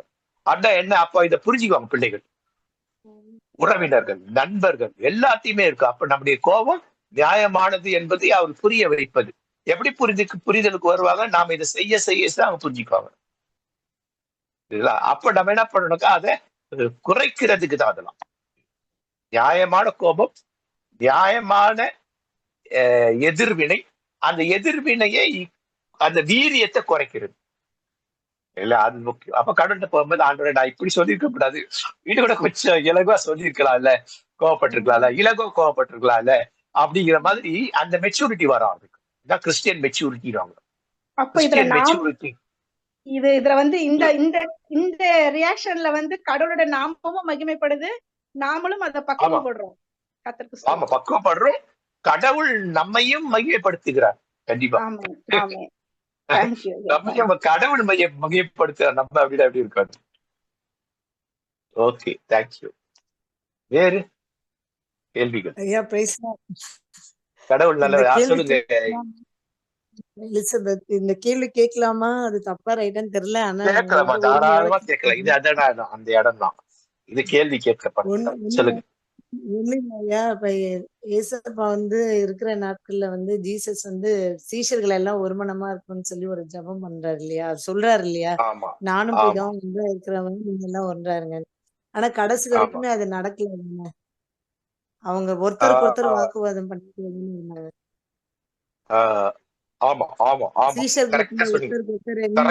போனா அந்த சைடு போறேன் பற்றி மற்ற நிறைய காரியம் பத்தி அவங்க எல்லாருக்கும் ஒரு கருத்து வேறுபாடு கடைசி வரைக்குமே இருந்துட்டே தானே இருந்துச்சு. ஆமா ஆமா, அதாவது ஏசாமியுடைய ஜெபம் வந்து கேட்கப்பட்டது. அது எப்படின்னா, அவருடைய கோபங்கள் நியாயமான கோபங்களாக இருந்தது. அவர்கள் பார்வையில, ஒவ்வொருத்தர் பார்வையில, பேதுருவின் பார்வையில நியாயமா இருந்தது இல்லையா, பவுலுடைய பார்வையில கோபம் நியாயமா இருந்தது, பர்னபாவின் பார்வையில கோபம் நியாயமா இருந்தா, பின்னாடி அவுட்கம் என்னாது? அப்ப அவங்களுக்கு கோபம் எப்படி இருந்திருக்கும் அப்படின்னாக்கா, அவங்க பிற்காலம் சொல்லியிருப்பாங்கப்பா நான் இதுக்காக தான் இப்படி கோவப்பட்டேன், ஏன்னா மன்னிச்சுக்கணும் கண்டிப்பா சொல்லியிருக்கணும். அவங்க இப்படி கண்டிப்பா, அதாவது பிறகு எல்லாரும் ஒன்னா வராங்க. ஏன்னா சொல்றாரு எனக்கு மார்க் கூட்டிட்டு வா, எனக்கு ரொம்ப வேணும் அப்படின்றாரு இல்லையா. பேதுரு சொல்றாரு, அவர் சொல்ல எனக்கு கூட புரியல, இருந்தாலும் அவர் ரொம்ப படிச்சவன். இப்ப என்ன, அந்த கோபத்தின் தாக்கங்கள், அதனுடைய அவுட்கம், விளைவுகள் என்னாச்சு, அவங்கள கடைசி வரைக்கும் ஒன்றிணைப்பது. ஒன்னாவே அவங்க படி செய்தார்கள். என்ன நடந்தாலும் அவங்க எப்படி இருந்தாங்கன்னா இயேசுவையே பண்ணாங்க. அவளுக்குள்ள எல்லாம் கடைசி வரைக்கும் அவங்க அப்படி இல்லை. கடைசி வரைக்கும் இதெல்லாம் நடந்துட்டே தான் இருந்தது, பிரச்சனை நடந்துட்டே தான் இருந்தது அவருக்கு. அப்போ இயேசுடைய ஜெபம் எப்படி இருக்கு, அவர் பிரச்சனையை ஷார்ட் அவுட் பண்ணிக்கணும் அவங்க. அப்போ அதுதான் ஜெபித்தார் அவர் ஷார்ட் அவுட் பண்ணிக்கிட்டு இருக்கணும் கண்டிப்பா. அதான் ஒருவரை ஒருவர் தாக்கிட்டார். பின்னாடி கடைசி சாகுற வரைக்கும் அப்படி இல்லை இல்லைங்களா. நடுவில் எல்லாரும் ஒப்புரவாக்குனாங்க, அங்கங்க ஒப்புரவாங்க. அப்ப அந்த ஜெபம் பைபிள்ல பெரிய ஜெபம் அதுதான். இயேசு யோவான் 17 தான் பெரிய ஜெபம். அதுல ஒவ்வொரு வசனமும் நம்ம வந்து தனித்தனியா தியானிக்க வேண்டிய வசனம், ஒவ்வொரு வசனமும் தியானிக்கணும். அவ்வளவு பெரியது, தனித்தனியா தியானிக்கணும் அந்த வசனத்தை, தனித்தனியா அதை படிக்கணும், அவ்வளவு இருக்கு அதுல. அப்போ மனிதன சுபாவம் அப்படிதான் கண்டிப்பா இருக்கும். ஒருபடி அப்புறம் வந்து ஓஹோ இல்ல அப்படி மாறும். எனக்கே அது இருக்குமே, நீங்க எப்படி இல்ல இது ஏன் இப்படி சொன்னாரு, சொல்லிருக்கா இப்படி இருக்கணுமே, டேவிடையா ஏன் இப்படி பண்ண, இப்படி பண்ணிருக்கூடாது, இப்படி பண்ணவே இல்லையா, பெட்சாமே இதை இப்படி சொல்லிருக்கூடாது, இப்படி இருக்கணுமே, எல்லாருக்கும் வந்து எனக்கும் இருக்கும். ஆனா அப்புறம் என்ன பண்ணாத லிமிட் பண்ணி அதை கொண்டு வரும்போது ஏன் அப்படி சொன்னா ஓகே ஓகே, ஓ இங்க இப்படி வருது இப்படி வருது இப்படி வருது. அப்ப என்ன பண்றது, சூப்பரா யாக்கோபு சொல்லுவார். நான் வந்து இத கல்யாணத்துக்கு சொன்னேன் இல்லையா, யாக்கோபு 1:19 அருமையானவங்களே, நீங்க பேசுகிறதுக்கு பொறுமையாகவும் கோபிக்கிறதுக்கு தாமதமாயும், இது மூணுமே எங்க இருந்து வந்ததுன்னா இயேசு கற்றுக்கிட்ட ஜெபத்துல இருந்து வருது. கணவன் மனைவி பேசுறதுக்கு படப்படன்னு பேசுறாங்க, பேசுறதுக்கு இதுல கேட்கறதுக்கு தீவிரம், என்னதான் பேசுறாங்கன்னு கேட்கணும் காது குச்சு. நீ என்னை இப்படி சொன்ன அப்படி சொன்ன ஒவ்வொரு பாயிண்ட் எடுத்து பேசக்கூடாது, முழுசா பார்க்கணும். தீவிரம்னா எல்லாவற்றையும் பாரு, பேசு. கேட்கிறதுக்கு தீவிரமாய் எல்லாத்தையும் உள்வாங்கு. அப்புறம் பேசு, பொறுமையா பேசு, கோவப்படா பேசு. அது பேசுறதுல வந்துட்டு நீ கோவப்படுறது காரணம் இருக்குல்ல, அது கொஞ்சம் தாமதமா பண்ணு. உடனே மூஞ்சில் அடிச்சு மாதிரி பேசாத, இலகுபடுத்தி பேசு. இது திருமணத்துல நான் இந்த இந்த வசனத்தையே பயன்படுத்துறேன் கல்யாணங்கள்ல. அப்ப இது எதுல இருந்து எடுக்கப்பட்டது? யாக்கோபு இருந்து இருக்கிறான்னா இயேசு 17 யோவான் 17 இருந்து வர்றதுதான் இதெல்லாம். அதுல இயேசு பேசுனதுல இருந்தா எல்லாமே வெளிப்படும். நீங்க பாருங்க, அதுதான் இந்த இந்த சுவிசேஷ புத்தகம் எடுக்கிறது நோக்கமேனா, இயேசு என்ன பேசினார், என்ன செய்தார், என்ன செய்ய சொன்னார், இது அப்படியே ஃபாலோ பண்ணிருக்கோம். அப்போஸ்தலர் நடவடிக்கையில இருந்துட்டு இது வரைக்கும் இது அப்படியே வரும். அங்க இருந்து எடுத்து எடுத்து எடுத்து எடுத்து பேசுவாங்க. நான் இது கேள்விப்பட்ட பேதுரு, பவுலும் பேசுறாரு. பவுலுக்கு இவெல்லாம் சொல்லி கொடுத்துருக்காங்க. பவுல் விளையாடு ரொம்ப வேகமா உள்வாங்கிக்கிறவர், அதனால்தான் அவர் அதுல இருந்து எடுத்து பேசுறாரு.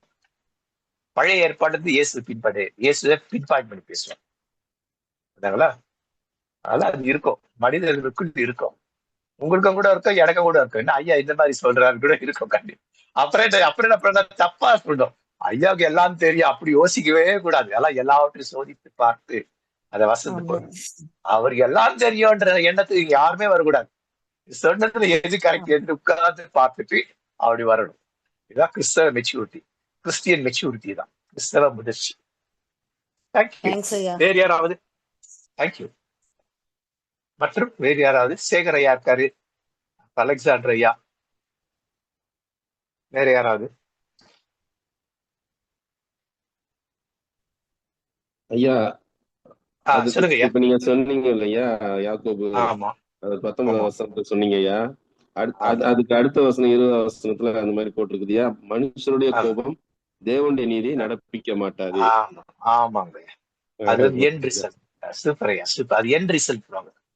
என் ரிசல்ட்னா விளைவு, என்ன விளைவுன்னு காண்பிக்கிறது. அப்போ இதுதான் விளைவா இருக்கணும் வாழ்க்கையில, இதுதான் விளைவு.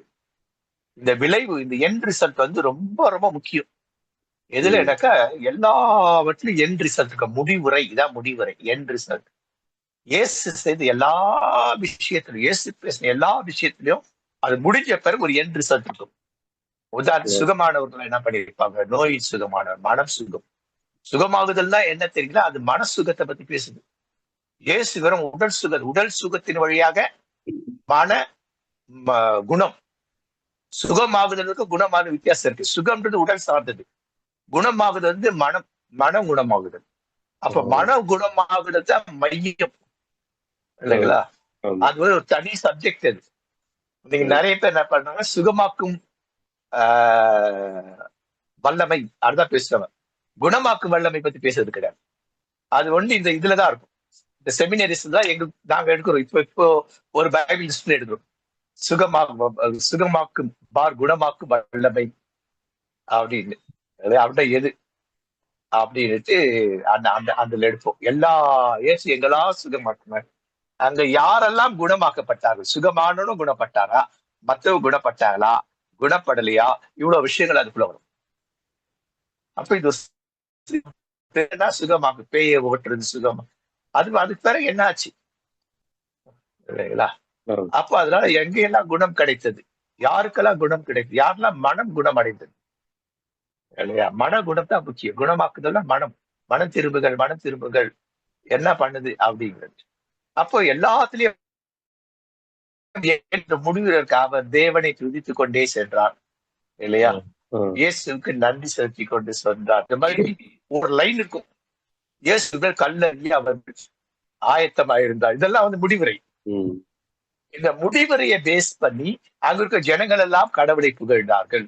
அதாவது ஜனங்கள் எல்லாம் இயேசுவின் மதிப்பு செலுத்த. இதெல்லாம் என்ன அப்படின்னா, இதெல்லாம் என் ரிசல்ட், முடிவுரை. நீங்க சொன்ன 20 வசனம் முடிவுரை இருக்குல்ல, அவன் முடிவுரை கண்டிப்பா சொல்லணும், சர்ச்சில் சொல்லணும். ஒரு பாடத்தை எடுத்தோடக்கா மெசேஜ் தான் முடிவுரையே கொடுக்கணும். முடிவுரையின் விளைவு என்ன பண்ணுச்சு அப்படின்றத கொடுக்கணும். அது குணமாக்குச்சா யாரெல்லாம்? அப்ப நீ குணமாக்க ரெடியா, இதான் சொல்லணும். நீங்க என்ன சொல்ற அப்படின்ட்டு அங்க கொண்டு போடாது. உன் மனம் குணமாச்சா அப்படின்னு கேட்கணும். எந்த வருத்தம் குணமாகல அப்படின்ட்டு கொண்டு வரும். தேங்க்ஸ் ஐயா. அந்த அந்த என்ட்ரி சீட்டை கொண்டு வந்து ஞாபகப்படுது. எனக்கு அது சுத்தமா வரவே இல்லை, மைண்ட்ல வரல. அதை எல்லாரும் ஷேர் பண்ண சொல்லுது. அப்ப அது என்ட்ரி சீட்டை பத்தி சொல்ல, அதுதான் என்ன பண்ணுது, கடவுளுடைய பெயர் புகழப்படுகிறது, மகிமைப்படுவது அந்த அந்த 20ஆம் வசனம் தான். நன்றி. தேங்க்யூ ஐயா. வேறு வேறு யாராவது?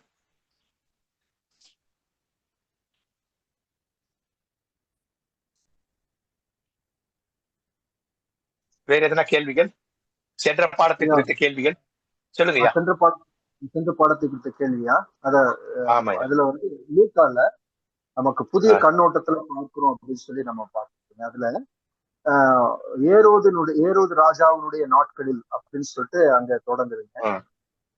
அதாவது இது வந்து நமக்கு இந்த வரலாற்று பாடத்துல அப்படி பார்க்கிற போது, அப்படி அங்க அதை அப்படி பார்க்கணும் நம்ம பார்க்கிற போது, அந்த வரலாறு வந்து ஏரோதினுடைய ராஜாவுடைய காலகட்டங்கள் அப்படின்னு தொடங்குது.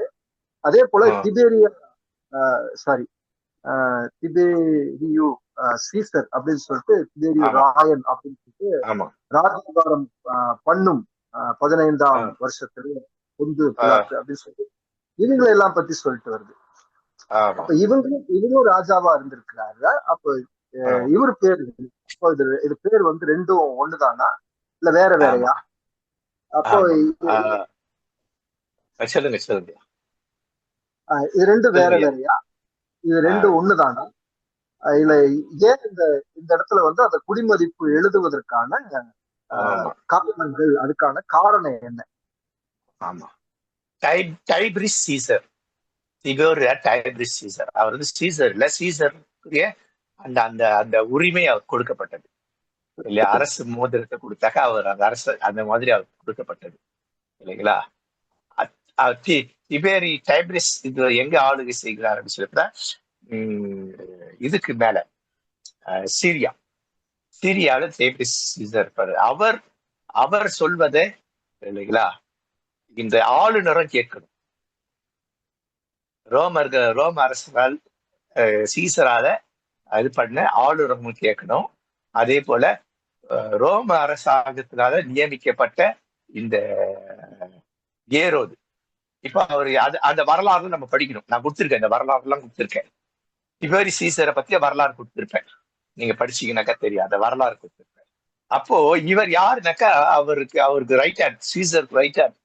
அப்படின்னா என்ன ரைட் ஹேண்ட் அப்படின்னாக்கா, உதாரணத்துக்கு நம்ம பிரதமர் மோடி அவருடைய ரைட் ஹேண்ட் யாருன்னா அமித்ஷா. இப்ப சீசர் தலைவர் டைபிரிஸ் சீசர் யாருனாக்கா அமித்ஷா. இது அமித்ஷா சொல்றத யாரெல்லாம் கேட்கணும் அப்படின்னு சொல்லி பார்த்தாக்கா எல்லா ஆளுநர்களும் கேட்கணும். இப்ப இந்த ஆளுநர்கள் என்ன பண்றாங்க அப்படின்னு சொல்லி பார்த்தா, இப்படிதான் நீ நடந்துக்கணும்னுட்டு முதல் மந்திரிகளை பண்ற. அப்ப இவர் யாருன்னா, இவர் முதல் மந்திரி யாரு, நம்ம ஏரோது, புரிஞ்சுங்களா? இப்ப இந்த ஏரோது இவங்க எல்லாரையும் இது பண்றது யாருன்னா அவர் தான் கண்ட்ரோல் பண்றாரு. இவர் என்ன பண்ற, நீ என்ன நேரடியா என்ன மோடி தான் என்ன வந்துட்டு இதுவாக்குனாரு அப்படின்னு சொல்ல முடியாது. அப்போ அவர் தான் என்ன பண்றாருன்னா, அவருக்கு நல்ல பேர் வாங்குறதுக்காக வேண்டி, நியாயமா நல்ல பேர், நமக்கு வருமானம்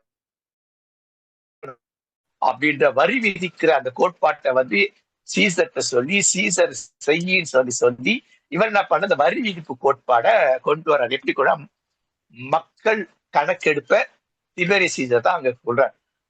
அதை வந்து ஆளுநர் கேட்கிறாரு, இவர் கேட்கிறாரு. பொந்தி பிலாத்து அப்படின்றதுல அவர் வந்து ஆளுநர், அவருடைய ஆட்சி காலத்துல அப்படின்னு.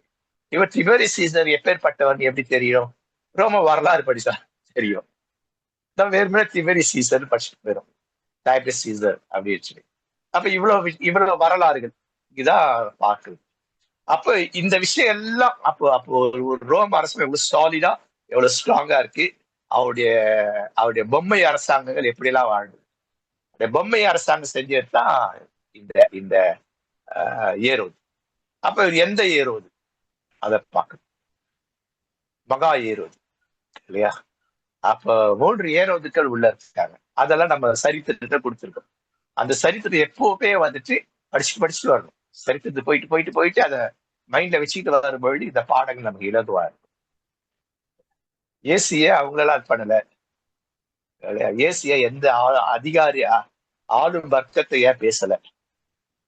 ஆளும் வர்க்கத்தோட ஜால்ரா போட்டு கடவுளுடைய நாமத்தை தீர்த்துப்படுத்தின இந்த மதவாதிகள்னாலதான் அவருக்கு பயங்கரமான கடுப்பு. ஏன்னா கடவுளுடைய நாமத்தை இவங்க என்ன பண்றாங்க? கேவலப்படுத்துறாங்க. அப்போ பக்தி வைராக்கியம் என்னை பட்சித்ததுன்னா இதுதான். அப்ப யார முதல்ல அடிக்கணும்? இவன் முன்னதான் முதல்ல அடிக்கணும்ன்றாரு. அதுக்கு பிறகுதான் சொல்லாது அந்த நரிக்கு போய் சொல்லுன்றாரு. அதுக்கு பிறகு அரசியல்வாதிகிட்ட வர்றாரு. புரியுதுங்களா? அப்போ நம்ம கடவுளிடம் சேர்வதற்கு யார் தடையா இருக்கிறாருன்னா ஆன்மீகவாதிகள் தான். இல்ல பிஷப்புங்க இல்லைங்களா, போப்புங்க, இந்த காலத்து பிஷப், இந்த காலத்து சோகால்டு பிஷப், பாஸ்டருங்க, இவாஞ்சலிஸ்டுங்க, இந்த பைபிளை தூக்குற எல்லாருமே அது எல்லா டினாமினேஷன்லயுமே இருக்கிறாங்க. அவங்க தான் மக்களை இந்த மாதிரி கொண்டு போறதுக்கு காரணம் இதுதான். அதான் அந்த பைபிள் நம்ம பாடத்தின் சம்பந்தமா நம்ம புரிஞ்சிக்க வேண்டிய விஷயம்.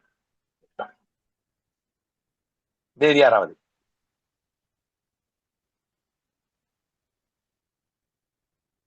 வேற யாராவது கேட்குறீங்களா கேள்விகள்? சேகரையா ரெடி ஆயிட்டு அவன் துணைவேற கூட போயிட்டாரு போல. ஐயா கேக்குதுங்களா? நான் பேசுறது கேக்குதுல்ல? யாரும் ரெஸ்பாண்ட் பண்ணலையே. கேக்குதா? Okay okay okay. சரி, வேறு கேள்விகள்? சேகரைய வெளிப்பட்டார் போல. Okay okay. நான் சொல்ல துறவியார கூப்பிட்டு போகணும், அது முக்கியம். அடுத்த மாதிரி நம்ம நேரத்துக்கு வருவோம். கேள்விகள் நிறைய எழுதி வச்சுக்கலாம். முதல்ல முடிஞ்ச வரைக்கும் பாடத்துல இருந்து கேள்விகள் கேட்க வைப்போம். இது போல பாடத்துக்கு அப்பாற்பட்டதை கேட்போம். நிறைய கேள்வி வரும். பாடத்தை நம்ம படிச்சீங்கனாலும் நிறைய கேள்வி வரும். உதாரணத்துக்கு போன பாடத்துடைய இது எடுத்த கேள்வி என்ன, 8ஆம் நாள் விருத்த சேதனம், அதை ஒழுங்கா படிச்சிருந்தாக்கா எவ்வளவு வந்திருக்கும் இல்லைங்களா? அப்ப 8வது நாள் பெண் வெளில வரக்கூடாது. எப்போ வரும்? 40வது நாள் தான் வெளில வரும். எப்படி கோயிலுக்கு வந்தாங்க 8வது நாள்? மரியா வரக்கூடாது. அப்ப ஆண் குழந்தையை பெற்றாதான் 40 நாள் கழிச்சு, பெண் குழந்தையை பெற்றா 80வது நாள்ல வரும். குறைஞ்சது 80 நாள், அதுக்கு மேல வரும் இல்லைங்களா? அப்ப என்ன இது கடவுள் சொல்லுங்கம்மா. அந்த டிஃபரன்ஸ் ஏன் ஐயா வந்தது? ஆண் பெண் அப்படின்னு சொல்லிட்டு அந்த டிஃபரன்ஸ் எல்லாமே சம்பந்தம் முன்னாடி. ஆமாங்கம்மா, அந்த காலத்துல அதான் சொல்றீங்களா, எழுதுபவர்கள் மனித கண்ணோட்டத்துல மனித மனநிலையில இருந்து எழுதினாங்க. மனித மனநிலையிலிருந்து எழுதுறவங்க வந்து நல்லவர்களும் மனித நிலையிலிருந்து எழுதினாங்க. சிலர் வந்து மனித இதுல இருந்துட்டு என்ன பண்ணாங்கன்னாக்கா, அந்த மனநிலையில இருந்து கடவுளுக்கு இது பிடிக்குமா பிடிக்காதா அப்படிங்கிறத அவங்க எழுதினாங்க. சிலர் வந்து கடவுளுக்கு இது இது அவங்க எழுதுகின்ற காலகட்டத்துல இது ஏற்கனவே சமுதாயத்துல படிக்கும் பெண்களுக்கு கீழே தான் வச்சிருப்பாங்க. சோ அந்த சூழலும் அவங்களை என்ன பண்ணிருக்கு, ஓ இப்படிதான் எழுதணும், அவங்க கீழே இப்படிதான் இருக்கணும் அப்படின்னு சொல்லி. அப்ப முதல் விஷயத்திலேயே அவங்க கோட்டை விட்டாங்க. அப்ப இந்த கோட்டை விடுறதுக்கு காரணம் என்னன்னு பொழுது யூத இது ரொம்ப சூப்பரா இருக்கும். அது ஒரு ஸ்டோரி தான் இருந்தாலும் கூட, ஏன்னா அவங்க வீழ்ச்சி அவங்களை என்ன பண்ணுச்சுனாக்கா சமநிலையை மாற்றி போடுது. கணவன் மனைவி கடவுள் 3 பேரும் ஒரே நிலைதான், ஹையரார்கி கிடையாது. நீங்க படைப்புல பார்த்தாக்கா கடவுள் மனுஷனை தேடி வரார் பேசுறதுக்கு. அப்ப ஹையரார்கி கிடையாது, கடவுள் நீ. அப்போ அதாவது அடுத்து ஃபர்ஸ்ட் ஸ்டோரியே என்ன, படைப்புன்ற செகண்ட் ஸ்டோரிய கொண்டு ஃபர்ஸ்ட் வச்சுட்டாங்க. ஃபர்ஸ்ட் ஸ்டோரி எப்படி இருக்கணும்னாக்கா, கடவுள் தமது கடவுள் மனுஷனையும் படைத்தார், அதான் முதல் ஸ்டோரி வரணும் சரிங்களா? அதன் பிறகுதான் அது எப்படி படைத்தார். அப்ப முதல்ல உலகத்தை படைத்தார், மனுஷன் எடுத்து படைத்தார், எறும்புல இருந்து படைத்தார். இதெல்லாம் வந்துட்டு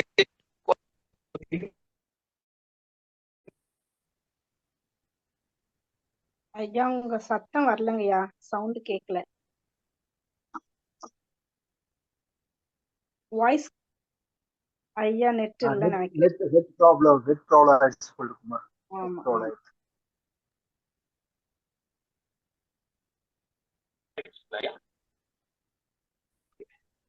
புரியுதுங்களா? கிளியரா இல்லையா? கிளியரா இல்ல. பேசுறது கிளியரா இல்ல. இப்ப கேக்குதுங்களா ஐயா?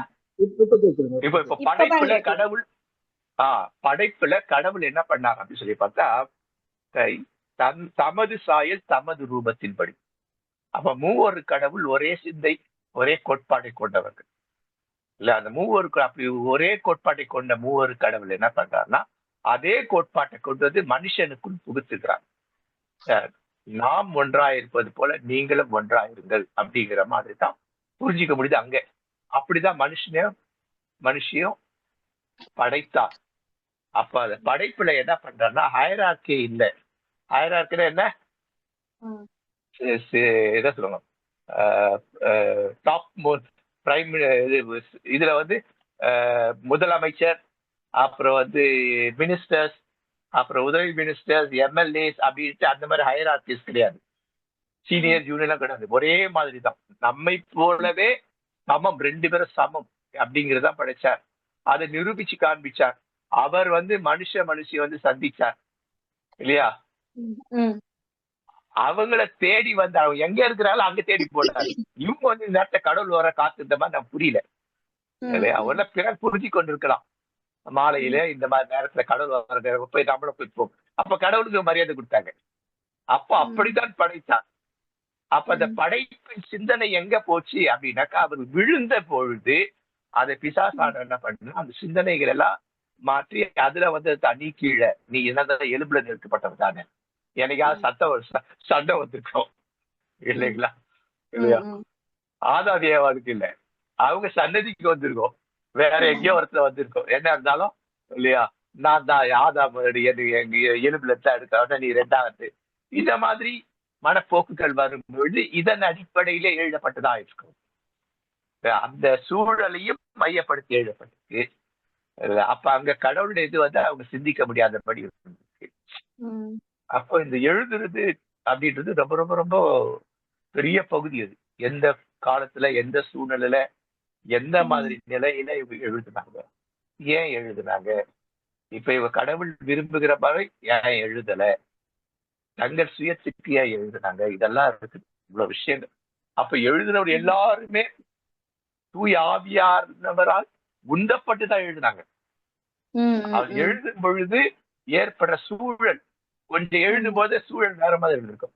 வீட்லயே பாருங்க, சமையல் செய்யும் பொழுது மாமியார் எதனா உப்பு கொஞ்சம் போட்டு கொடுத்துருவாங்க.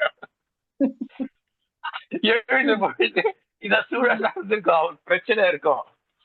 இதனால கடவுள் எல்லாவற்றையும் அனுமதிச்சிருக்காருன்னா கடவுள் அப்பட்டா வைக்கல, இதான் எடு தூக்கி போட்டு சொல்ல கடவுள், நீ இப்படி எழுதால் நான் அதுக்கு ஒரு பாடத்தை சொல்லி கொடுப்பேன் அப்படின்றார். இதான் தூயாவின்னு வழிபாட்டார். நீ தப்பா எழுதினாலும் அதுல ஒரு பாடத்தை சொல்லி கொடுப்பேன் அப்படின்றதுதான் இருக்கு. சோ இதான் பாக்குறேன். அப்போ அப்படிதான் எழுதினார்கள். அப்புறம் என்ன ஆயிடுச்சு, அது கலாச்சாரம் ஆயிடுச்சு. பெண்கள் கீழன்ற கலாச்சாரம் வந்துருச்சு. எனக்கு அடுத்த நிலைன்றது போயிட்டு ஹைரார்கிய போயிட்டு என்ன ஆயிடுச்சு, அடிமை ஆயிடுச்சு, கீழே போயிடுச்சு. ஹைரார்கில பெண் முதல்ல, அப்புறம் பெண், ஆண் முதல்ல, பெண், அப்புறம் அடிமை அப்படின்னு போயிடுச்சு. அதை அவங்க ஃபாலோ பண்ண ஆரம்பிச்சுட்டாங்க. அதனால ஏற்பட்ட விளைவுகள் தான் இந்த மாதிரி விளைவுகள். சரிங்க. இந்த இது தேங்க்யூ ஐயா. இன்னொரு கேள்விங்கய்யா, நீங்க மனுஷனை குறிச்சு இந்த படைப்பை குறிச்சு சொன்னனால ஒரு கேள்வி டவுட் வந்துச்சு, கையோட கேட்டுறேன். ஆதியாகமம் 1ஆம் அதிகாரம் 26ஆம் வசனத்துல தேவன் நமது அப்படின்னும் போது பிதா குமாரன் பரிசுத்தாவி 3மே அங்க அமையுதுங்களா, அடையுதுங்களா ஐயா? அப்புறம்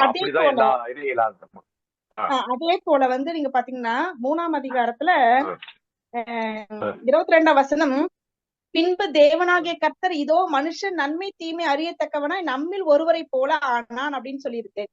அப்ப இதுக்கு என்னங்க வித்தியாசம்?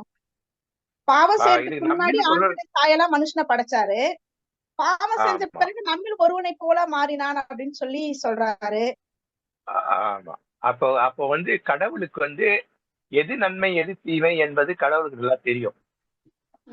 ஆனா கடவுள் படைக்கும்போது தீமை இல்லாம படைச்சுட்டாரு. தீமையானது யோசிக்காது, தீமையே தெரியாது, நன்மை மாத்திரம் தான் தெரியும். தீமை தெரியாத மனநிலையில அவளை படைத்தார். ஒன் சைடட், கடவுளுடைய ஒன் சைடட் இல்லையா, பாசிட்டிவ் சைடு. அதைதான் அவர்களுக்குள் புகுத்தி அப்படித்தான் இருந்தார்கள். இப்ப என்ன ஆகுதுனாக்க, நம்ம நெகட்டிவே இது பண்ணலையே, இவன் வந்து நம்ம நெகட்டிவே வீழ்ந்து போனதுனால நெகட்டிவா அவனுக்குள்ள வந்துருச்சு அப்படின்ட்டு தன்னுடைய காரியத்தை சொல்றேன். சரிங்க. இன்னொரு கேள்வி இருக்குங்கய்யா, அது பர்சனலா கேக்குறதா என்னன்னு எனக்கு ஒரு தயக்கமா இருக்கு. கேளுங்க. குழந்தை பிறந்த பிறகு அந்த பெண்களுக்குரிய காரியங்கள் வந்து கிட்டத்தட்ட ஒவ்வொருத்தருக்கும் டிஃபர் ஆகுங்கய்யா, சுத்திகரிப்பினால் டிஃபர் ஆகும். அப்படி இருக்கும்போது 8 நாளுக்குள்ளார அப்படின்றது அது எப்படிங்க வித்தியாசம் படுதுங்களே? முதல் அதாவது 8 அப்படிங்கிறது 7 வந்து ஒரு முடிவு, முடிந்து அடுத்து the next what is nextன்ற மாதிரி. what is nextனாக்கா நெக்ஸ்ட் 40 நாள் தான் நெக்ஸ்ட். புரியுதுங்களா? அதே போல பெண்களுக்கு பாத்தீங்கன்னாக்கா அதுலயே இருக்கும், அது ஞாபகம் வரலையா அது எவ்வளவு நாள் இருந்துச்சு, அது பேர் 3 வாரம், நெக்ஸ்ட் ஒரு 3 வாரம் இருக்கும். அதுக்கு பிறகு அது சேர்த்தனாக்கா கிட்டத்தட்ட 80 நாள் வரும், 80 நாள் தான் வரும். சோ அது 8 அப்படிங்கிறது நெக்ஸ்ட், வாட் இஸ் நெக்ஸ்ட். அடுத்து நீ உன்னுடைய சுத்திகரிப்பு இன்னும் முடியல, அடுத்த இன்னொரு சுத்திகரிப்பு இருக்கு, இந்த மாதிரி அது பண்றது இல்லைங்களா? அப்போ அதுதான் அப்போ வந்து இந்த டிஃபரன்ஸ வந்து அதுல அட்ஜஸ்ட் பண்றதுக்கு நெக்ஸ்ட் கொண்டு வந்துட்டாங்க. சிலருக்கெல்லாம் வந்துட்டு அந்த ஆமா சுத்தமாகாம எப்படிங்க ஆலயத்துக்கு வர முடியும்? அப்ப இப்ப நாம எப்படி வேணாலும் போலாம். அது சுத்தமே இல்லைங்களேங்க, அந்த நினைப்பு அப்படி வந்துருச்சு அவங்களுக்கு. அது சுத்தம் அது அதாவது அது கடவுள் படைச்சது எல்லாமே அது கடவுள் தான் படைச்சாரு. ஆமா, சரி, மரத்துல இருந்து விழுற இலைகள் வந்துட்டு அது அசுத்தமா, அது சுத்தமா, அது வந்துட்டு தேவையற்றா தேவையானதா? மரத்துல இருந்து விழுற இலைகள் சருகுகள் எல்லாம் தேவையற்றதா தேவையானதா? தேவையற்றது. ஆமா, ஏன் தேவையானது, எந்த இடத்துக்கு தேவையில்லை, இதெல்லாம் அப்படி பார்க்கணும். அப்ப அது வெளியில வந்தாதான் புதுசா ஒரு கிளை வரும், ஒரு இலை வரும், ஒரு துளிர் வரும். அப்போ இந்த மாதவிடாய்ன்றது அந்த சர்க்கிள்குள்ள அந்த முட்டை தானாக என்ன பண்ணும், சருகாகி வெளியில வரும். அப்ப அந்த இடத்துல இன்னும் அடுத்த முட்டை. அப்ப சருகான இது என்ன பண்ணுது அப்படின்னாக்கா, அது திரும்பியா என்னவா போகுது அப்படி சொல்லி பார்த்தா அது திரும்பிய பூமிக்கு தான் போகுது. புரியுதுங்களா? இதையும் ஒரு பேஸ் பண்ணி தான் இந்த லென்த் டேஸும் அப்படிதான் கிட்டத்தட்ட. அது அசுத்தம் அல்ல, அது அசுத்தமே கிடையாது. அது இடம் கொடுக்கிறது, அடுத்தது வளர்வதற்கு இடம் கொடுக்கிறது இல்லைங்களா? அடுத்தது தன்னை போல சத்தா இருப்பது, அது பிளஸட் ஒன், அது ஆசீர்வதிக்கப்பட்டது. அப்ப பெண்களுக்கு இதெல்லாம் வருது, ஆசீர்வாதமானது அடுத்த ஆசீர்வாதத்துக்கு இடம் கொடுக்குது. அது எப்படி அசுத்தமாகும் இல்லையா? உள்ளே போய் வெளியில வருது, அது அசுத்தமாகும், அது வேற. அத கூட இப்ப என்ன பண்றாங்கன்னாக்கா கார் இதுல எல்லாம் கொண்டு வராங்க, கேஸ் அது இதுன்னு எடுத்துட்டு வராங்க இல்லைங்களா? இப்ப அதுவே அப்படி பயன்படும்போது இது என்ன? அப்ப ஆண்களுக்குரிய அந்த விந்து அதுவும் அப்படிதான். ஏன்னா அத்தனை லட்சம் இது இருக்கணும், அதுல ஒன்னே ஒண்ணுதான் அது ஆகும், கரு டாக்டர் தான் இருக்கும் அதுல. அப்போ இது வெளிப்பட்டாக்கா அவங்க மட்டும் போய் பண்றாங்க, அது என்ன? நம்ம ஓப்பனாவே பேசும், ஆண்களுக்கு வந்துட்டு ஒருவேளை கனவுல அது வெளி வந்துடும் நடத்துறாங்களா இல்லையா? இல்ல இல்லையா, புத்தி இல்லைங்களா? ஓகே, அப்போ நம்ம வந்துட்டு இந்த இயற்கை விஞ்ஞானம் இதெல்லாம் நம்ம யோசிக்கணும், இதெல்லாம் யோசிக்கணும். அப்ப என்ன பண்ண பெண்களுக்கு இதுக்கு பேர் தான் பார்ப்பன அடிமைத்தனம்ன்றது, பார்ப்பன மூளைச்சலவைன்றதுதான். பெண்களே அதை அசுத்தமா தான் நினைக்கிறாங்க இல்லைங்களா? ஆனா அசுத்தத்தை வச்சு இன்னைக்கு வந்துட்டு வேலைக்கு போறாங்களா? அது எப்படி புரியுதுல? அப்ப அது அசுத்தம் இல்ல.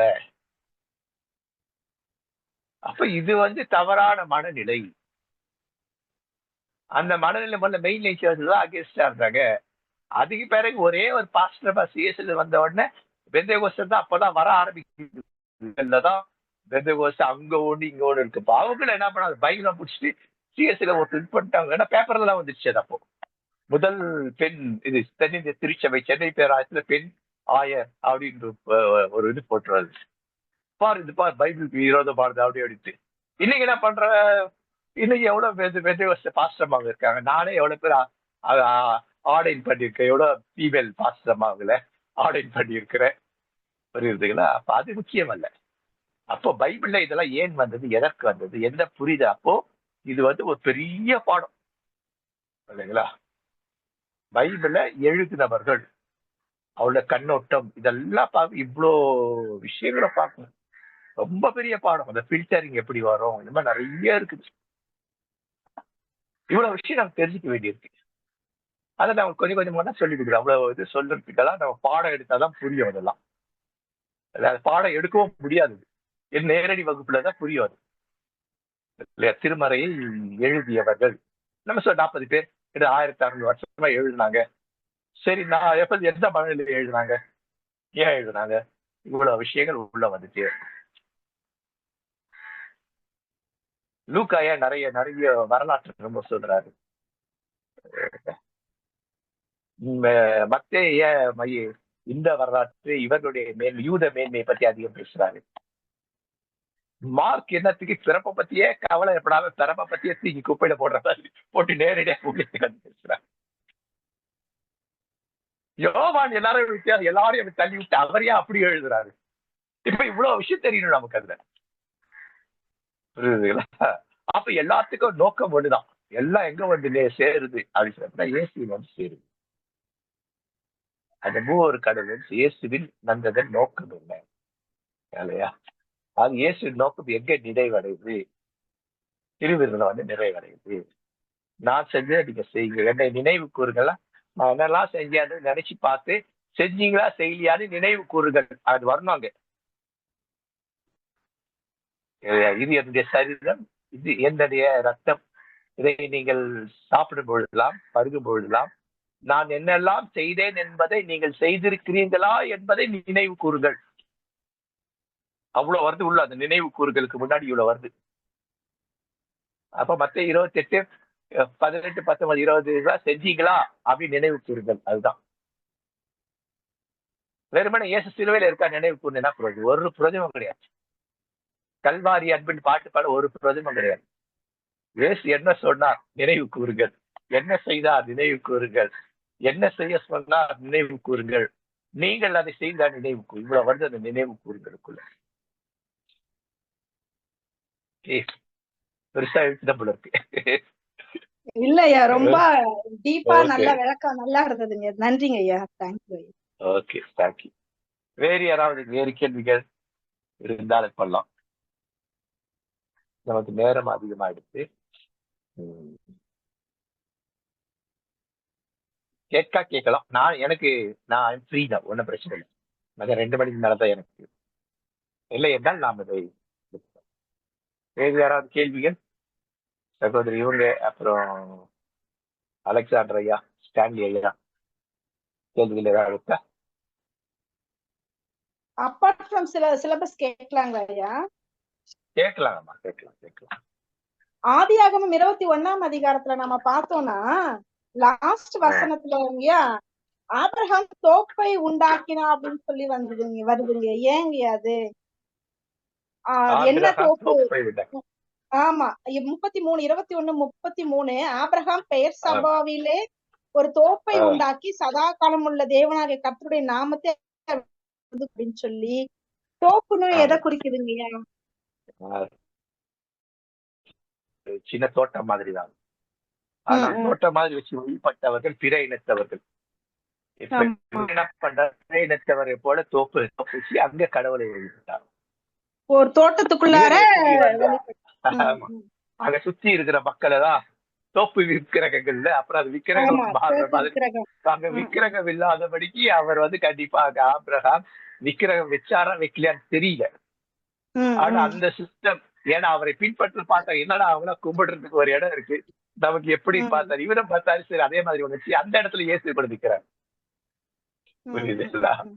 அந்த இடத்துல கடவுள் கொடுத்து இருக்கிறார். நம்ம எப்படி வந்துட்டு இல்ல பிள்ளையார இவரைய வச்ச இடத்துல பிள்ளையார போட்டு இயேசு வைக்கிறவோ அந்த மாதிரி அவருக்கு வந்து அந்த இடத்த பண்ணாரு. ஆனா இயேசு வச்சு இயேசுதான் வழிபடுறோமா, இயேசு பேர்ல பழைய சிலையை வழிபடுறோமான்னு அடுத்த கேள்வி. இப்ப அந்த இடத்துல என்னன்னா நமக்கு சரியா தெரியல. அவர் வந்து அந்த இடத்துல ஒரு இவரை மாதிரி ஒரு கல் தூணி வச்சு அதுக்கு அபிஷேகம், கல் தூணி வச்சு அபிஷேகம் பண்றதுன்றது அவங்களுடைய அந்த கல்ச்சர்ல இருக்கு. அந்த கல்ச்சரை இவர் ஃபாலோ பண்றாரு. கல்லு வச்சு அது அபிஷேகம் பண்றது அப்படின்றது. அப்ப இது எல்லாமே என்ன அப்படின்னாக்கா அந்த வழிபாடுகள் எல்லாமே பிற இனத்திலிருந்து எடுத்து அதை என்ன பண்ணா கொஞ்சம் கொஞ்சம் கொஞ்சம் கொஞ்சம் ரிஃபார்ம் பண்ணி வைக்கிறது. நீங்க எல்லாம் தரையில வச்சு கல்ல நான் பாடுறா உயரமா ஒரு மேடை அமைச்சு அந்த கல்லு வச்சு அதுக்கு அப்படின்ற மாதிரி. அப்போ அவங்க மற்றவங்க சொல்ற பாரு அவங்க தரையில வச்சிருக்கிறான், நம்முடைய கடவுள் வந்து அந்த அந்த தேவதையை நம்ம உயர்ந்தது நான் வச்சிருக்கேன் பாரு அப்படின்ட்டு அதை கொஞ்சம் பண்ணிருக்காரு. அவ்வளவுதான். அப்ப இந்த கடவுள் ஏத்துக்கிறார், கடவுள் மனதை பார்க்கிறார். ஆனா கடவுள் வந்துட்டு அந்த இடத்துல வந்துட்டு தெரியல, அது அது எவ்வளவு தெரியல. கடவுள் வந்து ஏன் அதை இது இது இதை இதை எப்படி பண்ணணும்னு ஏன் சொல்லல தெரியல, எனக்கு தெரிய வரல. ஏன்னா நமக்கு எழுதுனதுல வந்து சரியான தெளிவை இல்லாததுனால நமக்கு தெரியவில்லை கடவுள் ஏன் தோப்பிய நீ பண்ற அப்புறம் இறங்க போது அப்படிதான் ஆயிடுச்சு. 15 ஸ்தலங்கள் இருக்கு ரோமன் கத்தோலிக்கத்துல இருக்குல்ல. நான் படிச்சல பாடுறது கமாலியல் பைபிள் காலேஜ்ல 15 ஸ்தலங்கள்னா இயேசு பேர் நற்செய்தி அறிவிக்கிறதுக்காக வைக்கப்பட்ட ஸ்தலங்கள். இயேசு எப்படி பிறந்தார், எப்படி பாடுபட்டார் சொன்னார், அவங்க அறிவிக்கிறதுக்காக இல்லையா, கம்யூனிகேட் பண்றதுக்காக இல்லையா, கம்யூனிகேட் பண்றதா இதை வச்சிருந்தாங்க. இதை மற்ற வணங்குற அளவுக்கு ஓடி போயிடுச்சு. அப்ப வணங்காதபடிக்கு அவங்க என்ன பண்ணிருக்கணும், சரிப்படுத்திருக்கணும், சீர்படுத்திருக்கணும். அப்ப ஏன் சீர்படுத்த முடியலன்னு சூழல் இருக்கு, அதெல்லாம் பார்க்கணும்.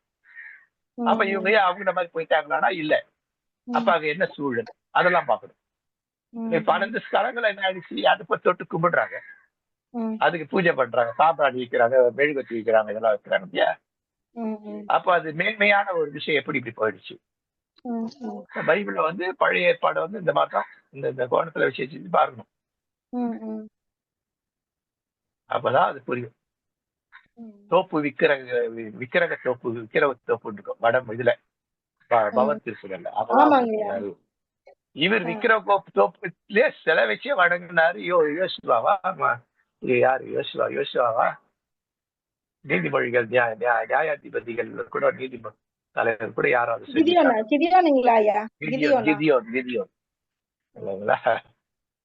அதெல்லாம் கூட இருந்து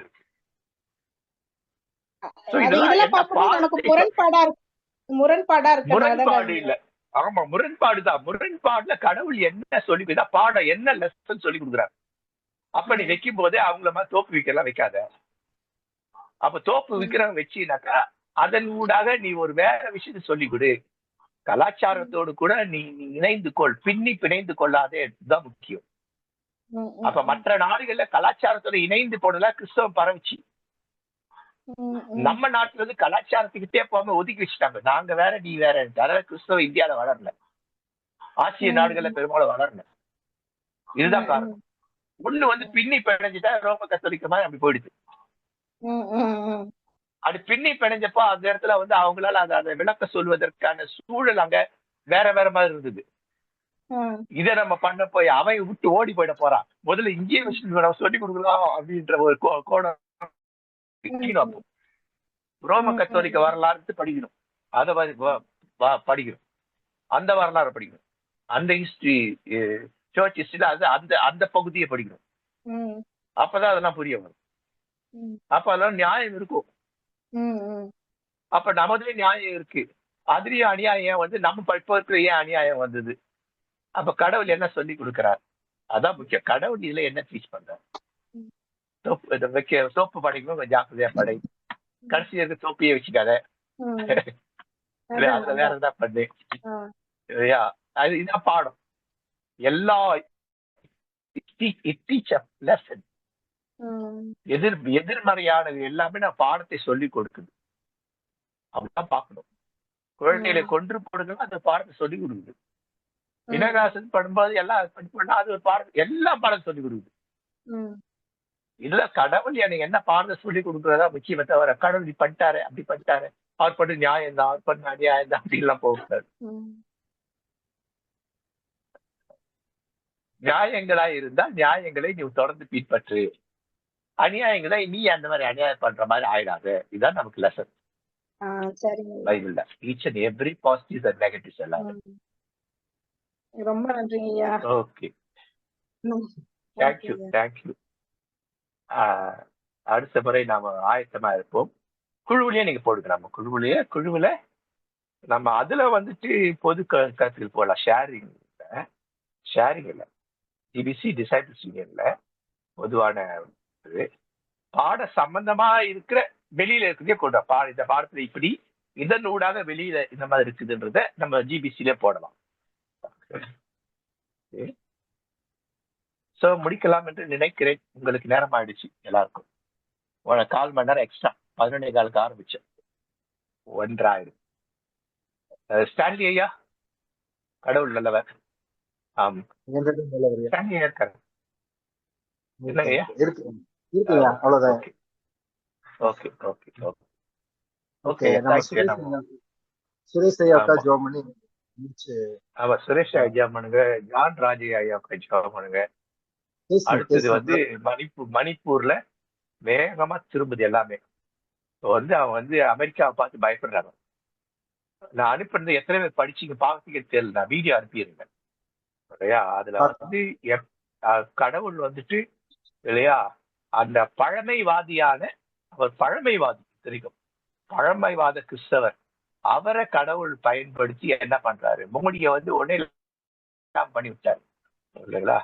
மோடியை பக்கத்துலயே உட்கார வைக்கல, எதுவும் பண்ணல. ஏன்னா அவர் வரத்துக்கு மேல இதெல்லாம் செய்ய சொல்லி இருக்காரு, செய்யல.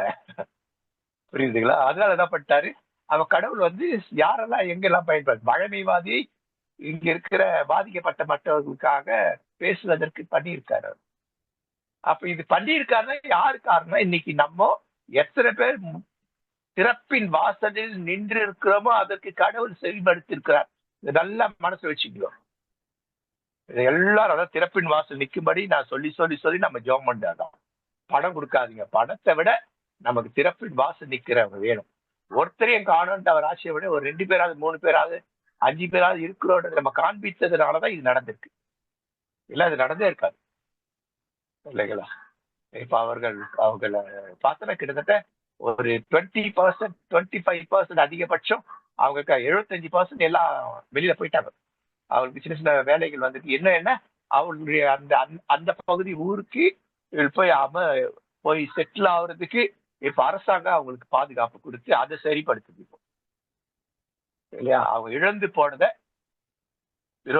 இடத்தை பெற்றுக்கொள்ள அவளை பணத்தை கொடுத்து கட்டி கொடுப்பாங்களா அதெல்லாம் தெரியாது. அதெல்லாம் கர்த்தரால் தான் ஆகும். இதெல்லாம் கடவுள் செய்த. அப்ப நம்ம தொடர்ந்து திறப்பின் வாசல் நிக்கிற ஜெபத்தை நம்ம ஏறெடுக்கணும். அதுதான் எதுவா இருந்தாலும், எந்த பிரச்சனையா எந்த ஜெப குறிப்பாலும் இதான்.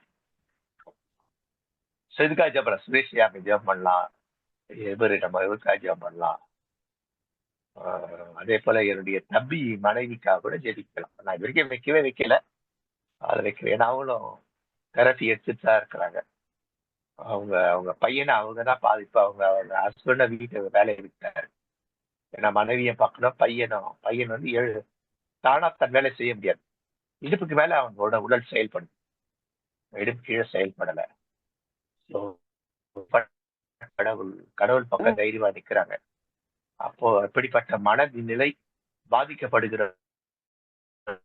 கடவுளை சார்ந்து கொண்டு கடவுள் இதைவிட மோசமானவர் இருக்கிறார்கள் என்பதை புரிந்து கொள்ளுகின்ற மனநிலை வந்தா தன்னுடைய பிரச்சனை அவங்களுக்கு கொஞ்சம் இலகுவா தான் இருக்கும். அப்ப அவங்க என்ன பண்ணுவாங்கன்னா மற்றவர்களுக்காக ஜெயிப்பாங்க, பாதிக்கப்பட்டவர்களுக்காக இவர்கள் ஜெயிப்பாங்க. அதற்காகத்தான் நாம் இந்த உலகத்துல வாழ்றோம் தெரிய வரும். செவிக்கலாம் ஆசீர்வாதம். சகோதரி இருந்து அவங்க ஜெபம் பண்ண சொல்ல சுருக்கமா. சகோதரி யாரு? புனிதா சகோதரி இல்லம்மா, இல்லையா? அவங்க பேர் ஐயோ சாந்தி. அவங்க அந்த பையன் வந்து இப்போ 7th படிக்கிறான். சரிங்க. சாம்பிள் பையன் சாமுவேல். தம்பி வைஃப் பேர் வந்துச்சு சாந்தி. யாராவது ஒருத்தர் இதுக்காக ஜெபிக்கலாம்.